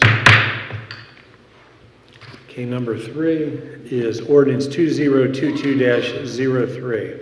And now for then ordinance, amending ordinance establishing sewer rates for the Newton Falls utility customers. Okay, do we have a motion? So moved. Do we have a second? Second. Any discussion? I'd like to have the city manager weigh on this real quick. What this ordinance is if you remember back in your 2021 budget, the increase in the sewer rates was within that budget, and they passed that budget as an ordinance, which could not be done as an ordinance. So now we're just bringing forth an actual ordinance to make sure that those rates were increased properly the way they should have been back then. So it's just, again, a clarification of what was done in that budget that was passed in 2021. Thank you. Okay, any other discussion? Yeah, real quick, there's no other additional cost. No, it's just the exact same sewer rate that they're currently being charged. It's just to put it in ordinance form. Okay, thank you. Okay, anybody else before we call for the vote? Yes, I would like to address two. And what we did have, and I brought my budget, my 2021 budget, I brought it to the meetings a couple times. It was a big pink book, 400 and some pages long. And on page 378 or 379 is where Mr. Lynch had hit these sewer rates, hidden in that big old book. Another, we already know that he hid in a lot of stuff in there. An economic development position, raises for different department heads, and so on and so on and so on. This is just part of what we are dealing with and trying to straighten out and get it in the right format. You can't pass sewage rate increases in something that's called a 2021 budget. So all we're doing, and I did get asked before the meeting started, because this is what's considered a now for then ordinance. Back in August or September, we actually started getting billed at those rates. Technically, they should have went into effect in January, but they didn't. So when Mrs. Pretty came on board, and I mentioned to her about this whole sewage rate thing on page 379 of the budget, she said, well then, if there's been a rate study done, then we need to follow what the rate study says needs to be done. So that's what this is all about. This ordinance tells us what our rates are going to be for 2022, 2023, 2024, and 2025. We've already paid what we were going to pay for 2021. And it also gives us those of us in the city, and then there's the customers that are outside of the city, in the township.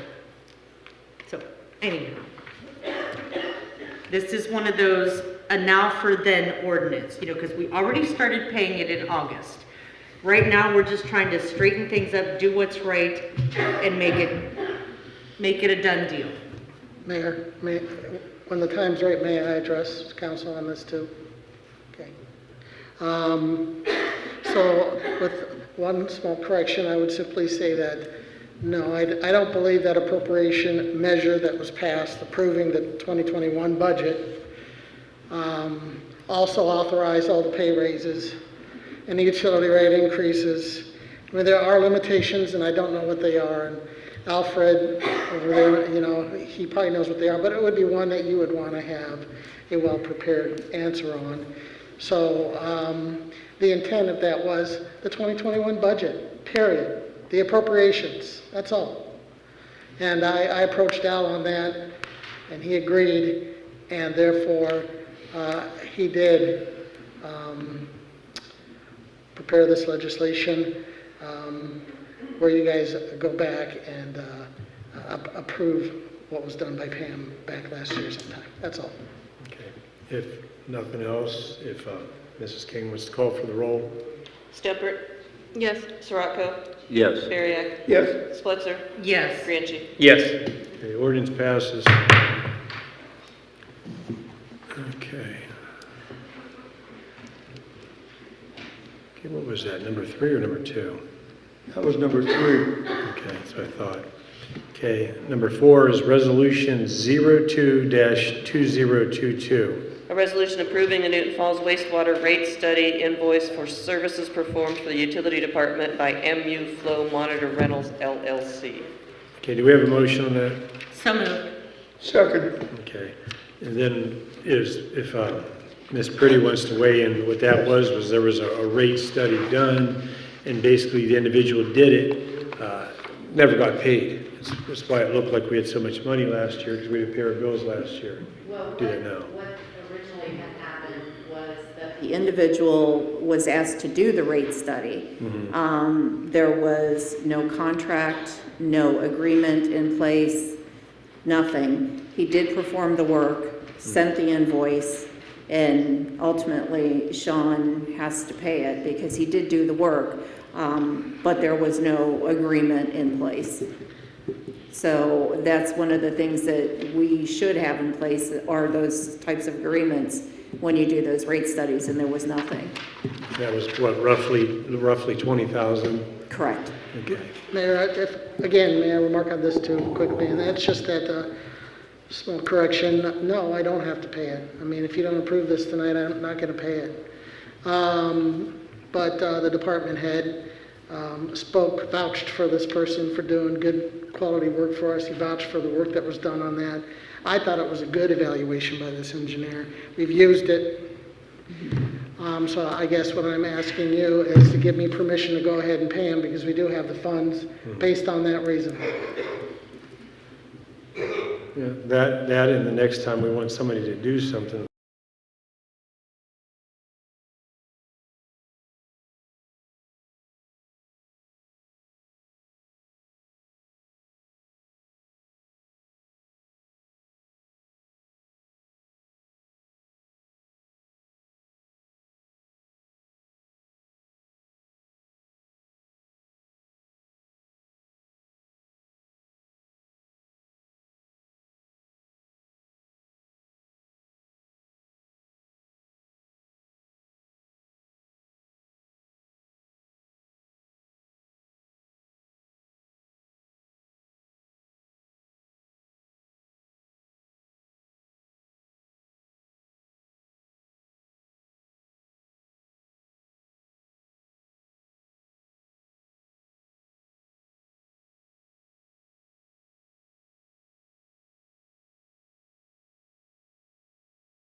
I didn't want to put a date on it at all, but I mean, we could do 3, 6 months. If somebody would prefer to do that, if the council would prefer to do an extended amount of time rather than 1 month from now. yes. I feel like we need to put a date, but this is too restrictive. I feel like at least 30 days to 60 days. 'Cause I feel like you're kind of losing the validity or the importance of the job and the application if we spread it out too far. So I would like to see 30, 45 days on there. How does April 16th sound? What? April 16th, 3 months. Okay, so Mr. Granchi made a motion. He wants it amended to April 16th. I'd like to, can we combine a motion if I put it on? I don't even know what we're going out for. What are the qualifications Do they have to be a member of the OCMA? Well, first off. Money, this, Hold on, Mr. Borek. First off, we have a first and a second to amend this. So we're gonna have to call for a roll to see if this is amended. And then if that passes, then we'll discuss whatever's on the floor, okay? So if, Mrs. King wants to call for a motion to amend this to change the date to April 16th. So the original motion was a motion to remove the date. And then he wanted to make the motion to amend it to the 16th, but no one seconded it. So can you withdraw the first and make a? Okay, I withdraw my motion to omit, and I move to change the verbiage to April 16th rather than February 16th. Okay, do we have a second to change it to April 16th? I second. Okay. Okay, so whenever Mrs. King wants to call for the roll, this is to amend the date. Bariak, no. Fletcher? Yes. Franchi? Yes. Stepper? Yes. Sirocco? No. Okay, so I believe it's 3-2, I believe. So it passes amended, so now it's on the floor as amended. It says a motion due to rescind. I want to put in, I don't even know what's going to be on. What were the qualifications, the experience, what are we looking for? We're going out for something that I don't even know what, in other words, are we going out, you got a degree in garbology or what? You have the option to just table until a certain date if you'd like. I'd like to put a motion until we work this out for at least a meeting, that we table it and get something concrete that we can know where we're all going and we're all in agreement and we're not piecemealing it as we go along. Can I have the floor, please? Yes. Does our charter not give the outline of what we need for a city manager? And then there is a hiring process that will take place to hire, just like we hire other employees. Yep. Okay, well, you know what, It isn't like throw in the air, let's go do this. There's a process, there's charters, there's a process that needs to be followed appropriately. May I be addressed? Okay, well, hold on. I should probably not have had the three of you, any of you talk right there because Mr. Boryak, if he was going to make a motion to table it, do you have a date in mind so I could see if we get a second? And if To next meeting. Next meeting? Next meeting, so we could at least, because Mr. Lynch didn't even want to be a member of the OCMA again. Okay. Is there a second to table it? Okay, if not, I'll table it, yes. okay, so, One of the things I did want to mention, I wanted to be recognized to, there are stipulations that are outlined in the charter. However, the residency aspect of that is illegal. yeah, that's not correct. Yeah, You know, the charter says 6 months, they need to become a resident of the village, and that's been proven illegal, like 10 years ago. So that's something the charter review commission or board needs to get out of there. Can I have the floor? yeah, you have the floor. Wait a minute, we're on a motion to table, is there, it should be a discussion on the motion to table. Yeah, right now, we have a first and a second to table it to the next meeting. So we'll go ahead and call for the roll whenever Mrs. King is ready. Fletcher? Yes. Franchi? No. Stepper? No. Sirocco? Yes. Bariak? Yes. Okay, table until the next meeting. Number 6 is a motion to direct the city clerk to advertise for the position of police chief until Wednesday, February 16th, 2022. Do we have a motion? So moved. Do we have a second? A second. Okay, any discussion? Yes. Mr. Grant, you have the floor. It's the same thing as last time. I'd like to move to amend this to April 16th.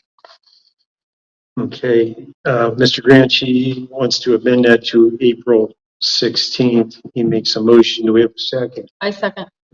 Okay, whenever Mrs. King is ready to call I for the would roll. like to be heard, please. I don't know that this is something that we should be advertising right now because there is litigation. There is an appeal that has been filed at the Trumbull County level, an appeal. I just don't know that this is the proper thing that we should be doing. Okay. There's an appeal that's been filed at the county level in court, and I would hate to see us get into something more than we're willing. Well, here's what we'll do. This will be really simple. We got a second. We'll go ahead and call for a vote, and then after that vote, if somebody wants to make a motion to table this. Okay, so whenever Mrs. King is ready to call for the roll to amend this motion. Thank you. Granchi? Yes. Stemper? Yes. Siratko? Yes. Bariak? Yes. Okay, that motion is tabled, and if somebody, or not tabled, amended to say April the 16th, and if you wanted to make a motion to table I'll it. make a motion to table this because of imminent and pending appeals and lawsuits. Well, when do you want to table until? April? I mean, I don't. Can we, well, that'd be for precedent. Can we just table it indefinitely until the end of the lawsuit, or if we have an answer? Okay, all right. There we go. Can I, my 2 cents? We don't know how long the lawsuit's gonna take. Before you table it and have it sitting on the agenda forever, can we just vote it? Can we just vote no, or just vote on it and take it off? And then once we know that. Or don't table, or don't motion to, it's already motioned onto the table. Right now, we don't have a vacant position. All right, we'll go ahead and do this. I mean, we can, it's on the floor. We can vote, and if you vote it down, then it's You have a down. motion and a second to table it. Okay, So you need that's to- right. No. I'll withdraw my motion to table. We didn't have a second. I didn't have a second? All right, well then, Okay, all right, so now this is on the floor as amended to April, so if it's voted down, then you don't bring it back up until we find out where we Right. stand at on that. Right. Okay, so if Mrs. King is ready to call for the roll. Stemper? Yes. Siratko? Yes. Bariak? yes. Splitzer? No. Oh, wait a minute. What, are we voting it down? You guys are really, I'm confused. Hold on. you all said you wanted to pull it, and everybody's voting yeah to pass it. I mean, I want to vote no. yeah, how many people have you called so far? 4. I want to vote no. Okay, I don't- Stemper's a yes, correct? Stemper is a yes, Siratko is a yes, Bariak was a yes, Splitzer was a no. What do we vote, if we vote yes, what are we doing? If It's you a vote motion on the yes, floor to Call adopt. Granchi. hold on. You didn't call Granchi. Not yet, If no. you vote yes, you're passing this to take applications until April 16th. I thought we were voting to table it. No, we just said that we didn't get a second Can we on redo that. that? We didn't get a second on it, so we're voting to take applications until April 16th. That's what the law director and Mrs. King both said, very easily, vote no, and it's off the table. So if, for clarification, for simplicity, can we start over on the roll call? So what are we voting on? We're The voting- motion to adopt. This is the motion to adopt until, to advertise it until April 16th. Then we're going to vote on, This is the motion to adopt it, yes or no? If it fails, it's off the table. That's what you probably want. Are you ready? If you don't want to take applications until April 16th, you want to vote yes. If you want to take applications now, you vote yes.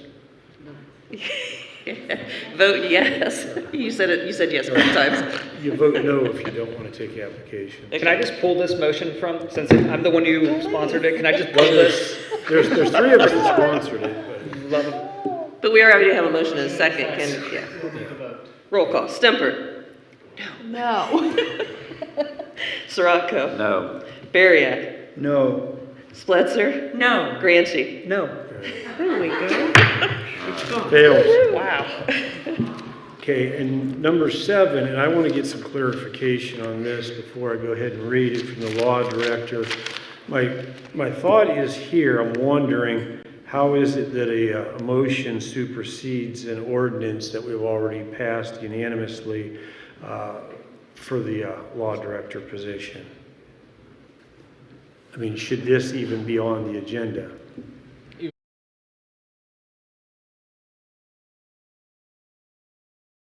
I read this as a motion full-time position, not on an interim basis. Okay, Am I, Yes. Mr. Rich, am I correct? okay. All right, So this motion is illegal? the motion is to authorize the city clerk to advertise for a full-time law director. How long?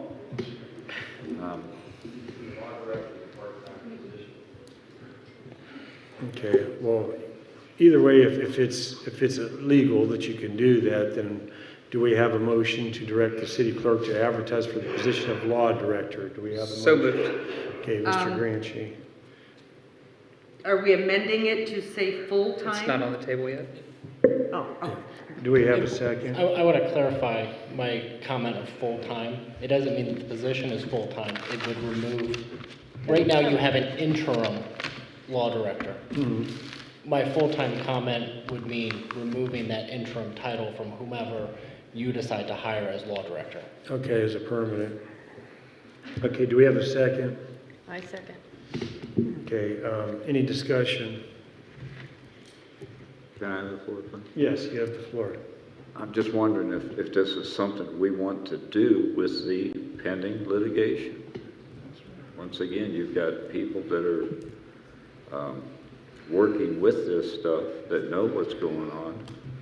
Do we want to try to throw somebody else in there under the bus at the wrong time? Okay. Mr. Mayor? Oh, I said, did you have, is that all you have, Mr. Srocco? Okay, somebody else, Mr. Boyer? We all voted up here 5-0. We haven't even given it a chance, and now we've flip-flopped. I agree. There's no sense to chain horses in the middle of the stream when we have all these pending lawsuits and everything else, and we're starting to get some continuity. I don't believe it right now. Okay, Mr. Granchi, did you have something? Yes. So my thought process here is more so, if not now, then when? There's always going to be some kind of legal things going on in a city. That's why we have a law director. So there's always going to be legal things. So if not now, when? And I'm not saying that who we have as interims for any department is doing anything wrong, isn't up to standard, isn't anything like that. It's just they're more than welcome to apply. And we can very well pick them. And I'm sure that there will be bonus points given for some people in their minds for tenure. This isn't trying to get rid of anyone. This isn't trying to do anything of the sort. It's just trying to get this city to the point where we have permanent people in this position. We aren't being run completely by interims. And I don't know, maybe the interims will end up being the permanents. I don't know. That's up to this council to decide. But we need to give ourselves the option to be able to explore that and hire someone full-time so it's not all interims anymore. Okay, let me see if Ms. Stemper wants to first address. I agree with what he's saying. We need to have permanent positions, permanent stability, and if those interims are willing to, they apply and they're the ones that are granted the full-time, the permanent position, then, so be it. We're not saying that the people that are in interim aren't doing a good job, but I feel like we need to have stability and, build long-term relationships and move the city forward and not on a temporary basis. The contracts we agreed with or approved for our interns, there's that clause in there. If we're in the middle of litigation and we need them to stay on, then they would be staying on. That's not something we're just gonna hit the axe and be done and leave ourselves or the city in a bad place. So I think this is a good thing and it's something we need to do to move forward. Mr. Boyer, did you want a second address? There's a clause in the contract where either party can get out of it for 30 days. We either can say we don't want him or we do want to keep him. What more do we need than that? What more do we need than that? Except maybe we're not happy with what we got dealt and we don't want to play that hand. And everybody just said up here that he's doing a good job. So I don't understand the reasoning on this. I'll vote no on it. I'd like to address. Ms. Spitzer, you have the floor. By doing this, we are giving the interim law director an opportunity to apply to be considered as the full-time. It's the first chance we have to take away that word interim. I like the way you explained it, Mr. Granchi. That makes so much more sense. You know, I know when we passed it the last meeting, it said to hire interim law director. And then it dawned on me, we still have that word interim. So by doing this, he can apply for the position as the full-time law director. How I think you already had two. about the prosecutor though? What do we do about that? I don't know, you have to ask the law director. What do we do about the prosecutor? I don't have your charter in front of me, but if I'm not mistaken, your charter allows the law department to have a prosecutor. Whether or not that law director is also the prosecutor, that's council's decision. Okay. Mr. Mayor, may I have a second? Yeah, go ahead. Just to rehash on some things that were mentioned since my last address, the entire point of the interims is to be a stopgap. They are there to fill the positions until you get a permanent. Again, I say, if not now, then when?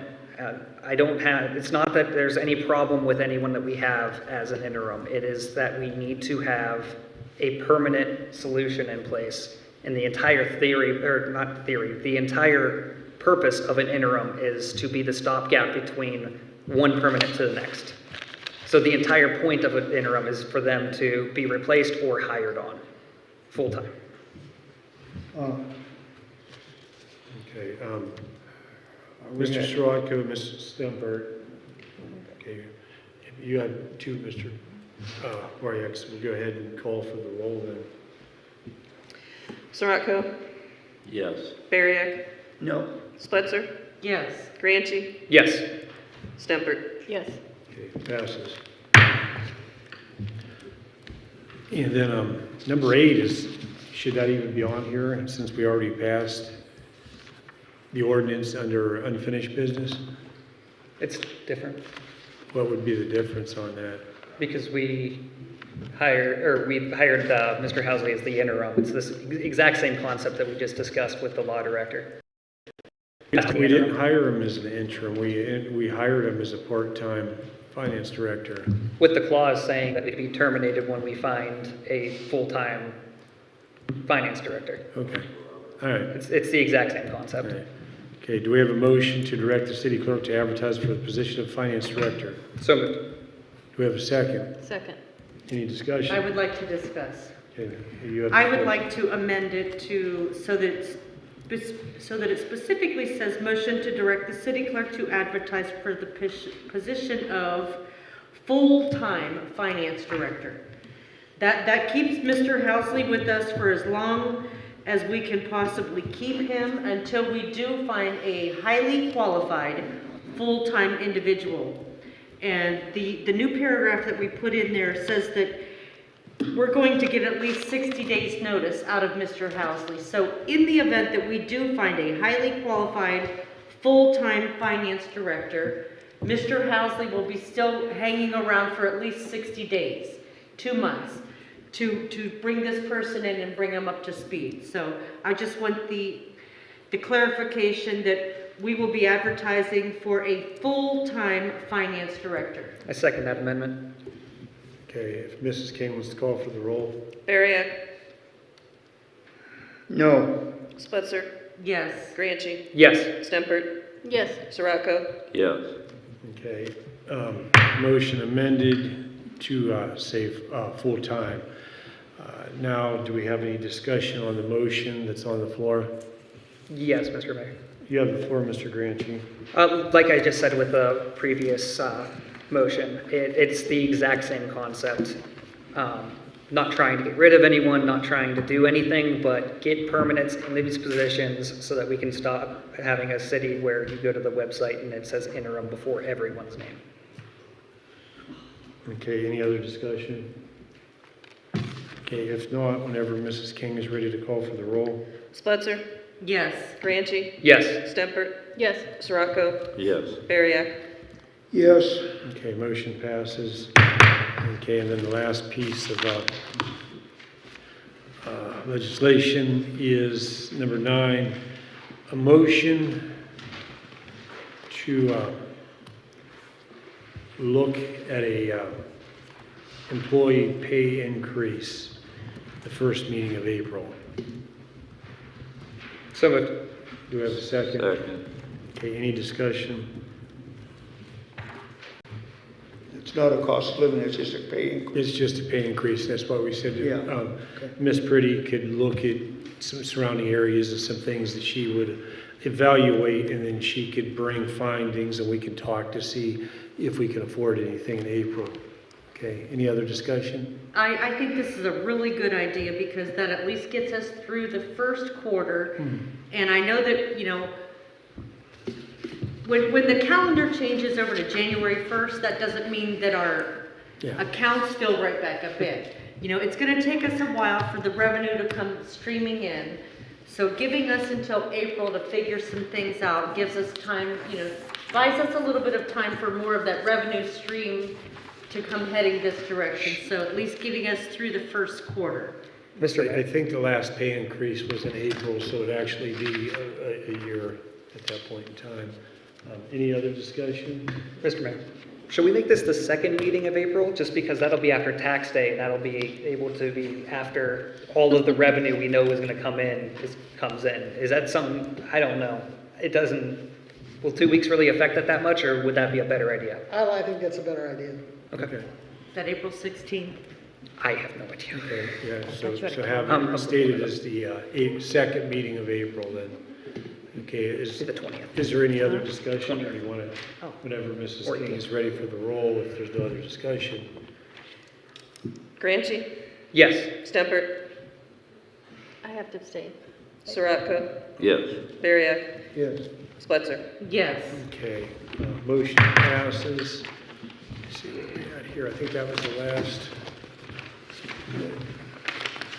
Okay, I think we're on public comments here. Yeah, public comments, and this is open to non-agenda items, so your name, your address, and you have 3 minutes.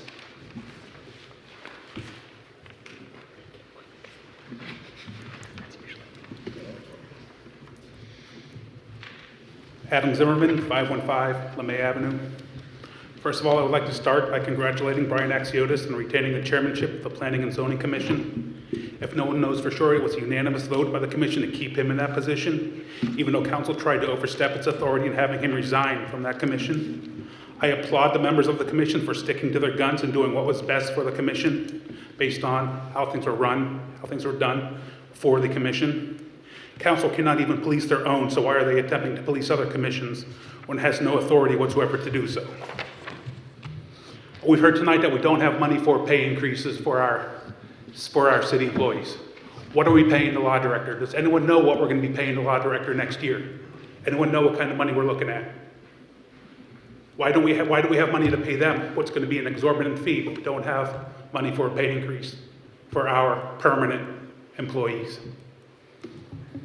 As far as what meet the qualifications for a city manager, we have one person up here on council that was here for bringing the last city manager to council.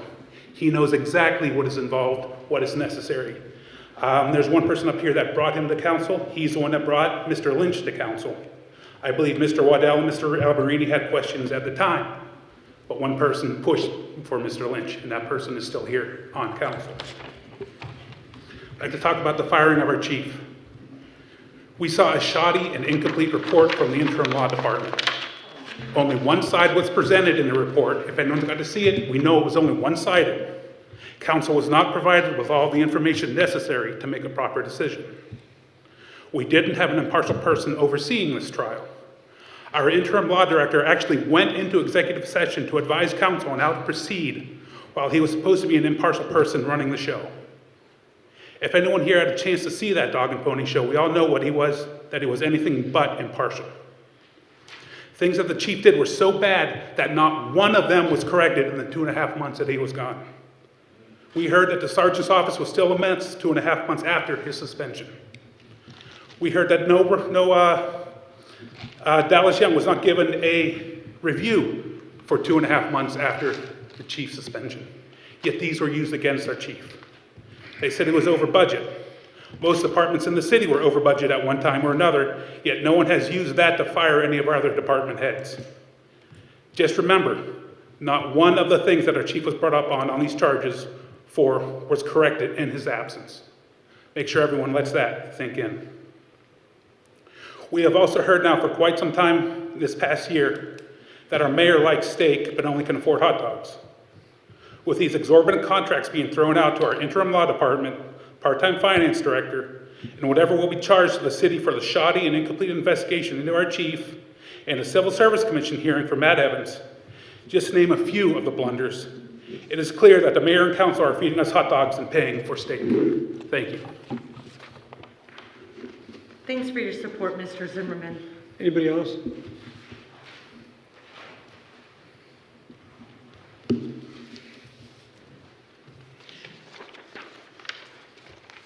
Julie Lemon, 609 Ridge Road. Just wanted to comment on the Dora. I'm not a drinker, so obviously I don't support it. I mean, some people do support it without drinking, but I don't see where you have to have alcohol involved to raise money for our community, for businesses to thrive. That's my own personal feeling on it. It's my own personal conviction. Another thing was Ordinance 2022-03. Can't even talk. No, wait, wrong one. It was for the water meters. I have actually, 2022-02. I'm sorry. I've actually read the contract and about all 60 pages of it, and I will say it's a really, really bad contract. Anyone that would be negotiating that contract, I think, would need their head examined because it's really, really bad. It does not benefit us as a community as a whole. But in hindsight, it is what it is. From my understanding, it's a done deal. Opt-out deadlines are over. And it's just we got to make the best of a really, really bad situation. And again, super bad deal. And then there was one more thing, Mr. Housley, that you were touching on about the Treasury Investment Board not being, like some of the investments not being in compliance. I believe Mr. Zimmerman sat on that board when some of that happened. So I thank you for the diligence that you bring to our community and everything that you're doing, because I know you were handed a hot mess, and I know it's not an easy task. So thank you very much, sir. And last but not least, I do believe B Squared is having a breakfast on Saturday. Their pancakes are really, really good. They're also having biscuits and gravy. So their prices are actually really, really reasonable. And just like our community rallied together and helped Tigers Den, and to their surprise, they had no idea it was going to happen, and they couldn't figure out why. Just like out of nowhere, they got super duper busy. They had to shut their phones off twice just to catch up with orders the one night. Let's rally around all the businesses. And I know that they are advertising for B Square this weekend, so if you can, go out and support them as well. Thank you.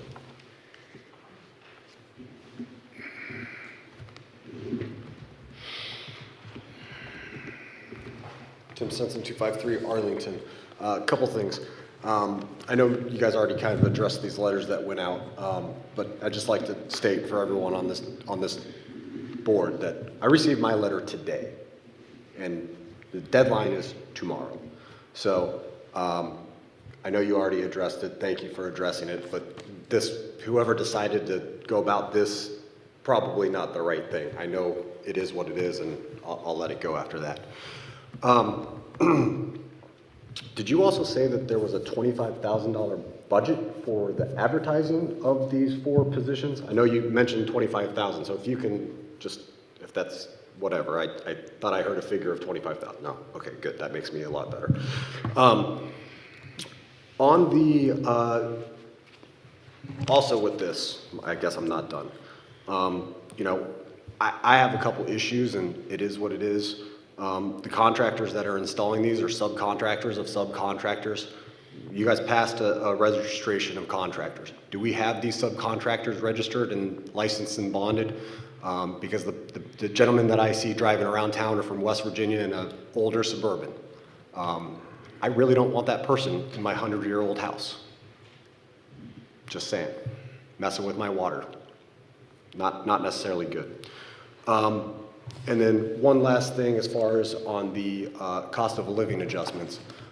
Again, I don't know what the benefits are to the employees, but instead of a cost of living or raise, have you guys ever looked at additional time off as far as compensation? Just, again, thinking outside the box. I'm sure there's plenty of people that would be interested in extra time off versus financial compensation. And again, I would take that to the employees to you know, at least it's an offer that wouldn't cost the city necessarily more money. Thanks.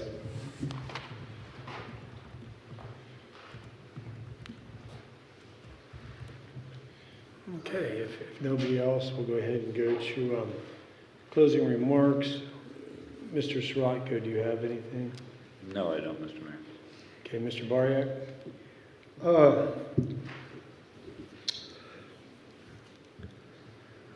All I'd like to say is that I would like to remove that term interim myself. But as far as the quality, I just thought we're moving too fast. We want to get a permanent. I'm hoping that the people can see what we're trying to do.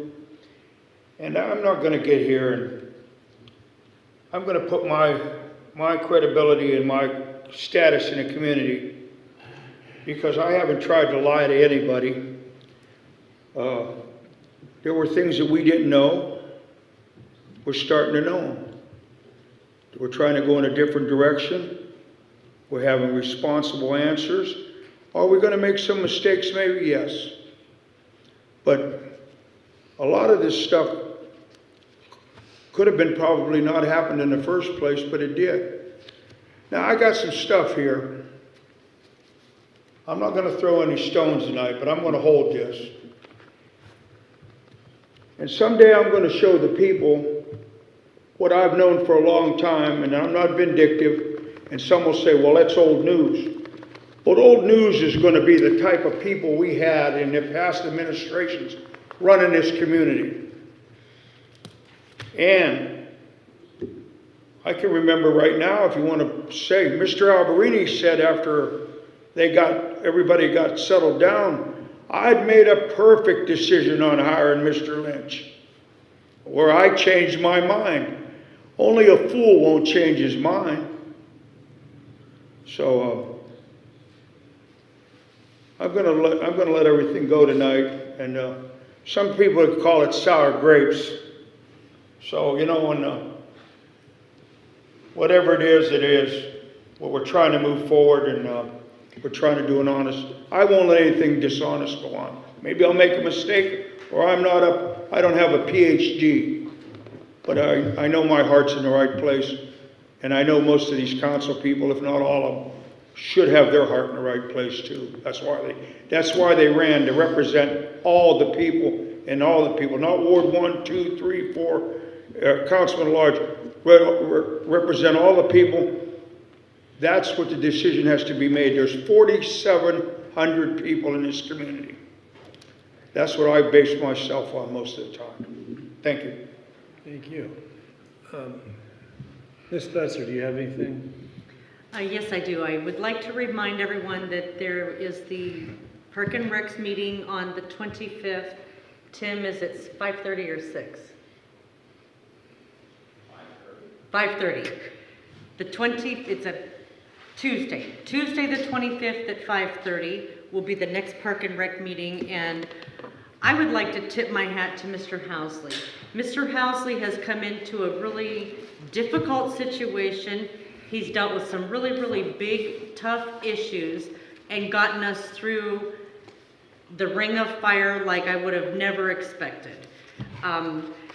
You know, I have a little bit of knowledge of accounting, but I'll tell you, when it comes to what Mr. Housley is capable of doing, I can't hold a candle to him whatsoever. So Mr. Housley, thank you so much. And I also want the community to know that I feel that we are finally getting a really good, workable team. You know, we've got a great city manager. I love the law department, the finance department, and all of us are, you know, working through things. So I really do want to say that I see that things are getting much better and moving forward. Okay. Mr. Granchi, you have anything? Not tonight, no, I don't. Okay. Mrs. Stemper? No, not tonight. Okay. City manager, do you have anything? Okay, and then I just have a couple things. First off, I don't eat hot dogs because I can't afford steak. I don't mind a steak once in a while, but I think they're overpriced. You know, I eat to live, you know, and I don't need to pay $20 or $30 for a steak. I like a good ballpark frank, especially the kind with the cheese in it, bun size, whatever. Fact of the matter is, I got 6 kids. I'm a good steward of my money. You know, people wonder, I said, how do you pay for this? How do you pay for those things? I had somebody ask me one time, I said, my daughter isn't. I said, isn't it a waste of money to buy these shoes? Cost me about $200 at the time. And I said, no. I said, it's not a bad investment. You know, because the fact of the matter is I weighed, because when you have children, you're gonna spend money either way, either on something good, like a $200 pair of shoes, or a probation officer. You got to kind of weigh these things. And the fact of the matter is those $200 shoes paid for a $120,000 college education. So I think I was pretty smart on being a steward of my money. And the fact of the matter is I bring that up because I believe that council is good steward of the money here in the community. And I'd like to just piggyback on something that Mr. Zimmerman brought up. We're probably both in agreement for one time, Mr. Zimmerman. I said, I do agree with you. I said, we need to make a way to take care of our city employees. But as I said one time, I want 10 million for the community, not 3, because 10 is more than 3. Learned that from Mr. Zorn in math class years ago. We're looking to do better than the 1.5% that you would like to see us give. And that's why in April, we're going to look and see what we can afford. Can we afford to give them 2 or 3 or whatever? We're going to evaluate. We're not saying that they don't deserve raises. They do deserve raises. But we want to take an accurate look and see what we can afford and not just throw the cost of living raise. And the last thing out there, I want to thank everybody on council for the way that you've looked into things and amended this, you know, fixed that and everything like that. Still a reasonable amount of time. The last thing, we have a lot of positions up that are interims, and we've thrown that term around a lot. So what we're looking to do is we need stability, you know. We need stability. I think all of us agree for some stability for our community. So what we're looking to do is to, at some point in time, pull that interim title off of these positions. Quite possibly, the individuals we have in place, is we may find out that they're the best individual. I've always said, and I'll throw this out there, that when you have an interim individual, that is pretty much, in my book, it's their job unless they lose it. Especially when a boat is going through the rocky waters like we're going through right now. But the fact of the matter is, what you do is you give other individuals the opportunity to apply. You look at, you compare, and you go from there. And so that's what we're going to do. But I do want to thank everybody here that came out here tonight. Thank council, thank all the staff, and God bless to everybody. Do we have a motion to recess into executive session? So moved. Do we have a second? Second. Okay, roll call. Going into executive session for number 1 and number 3, personal matters and pending of imminent court action. Yes. Yes. No. Spitzer? Yes. Franchi? Yes. Okay, we'll, motion to, go into executive, quick restroom break, and then Clancy, get these guys out of here. 36 is good. I definitely want to hear it.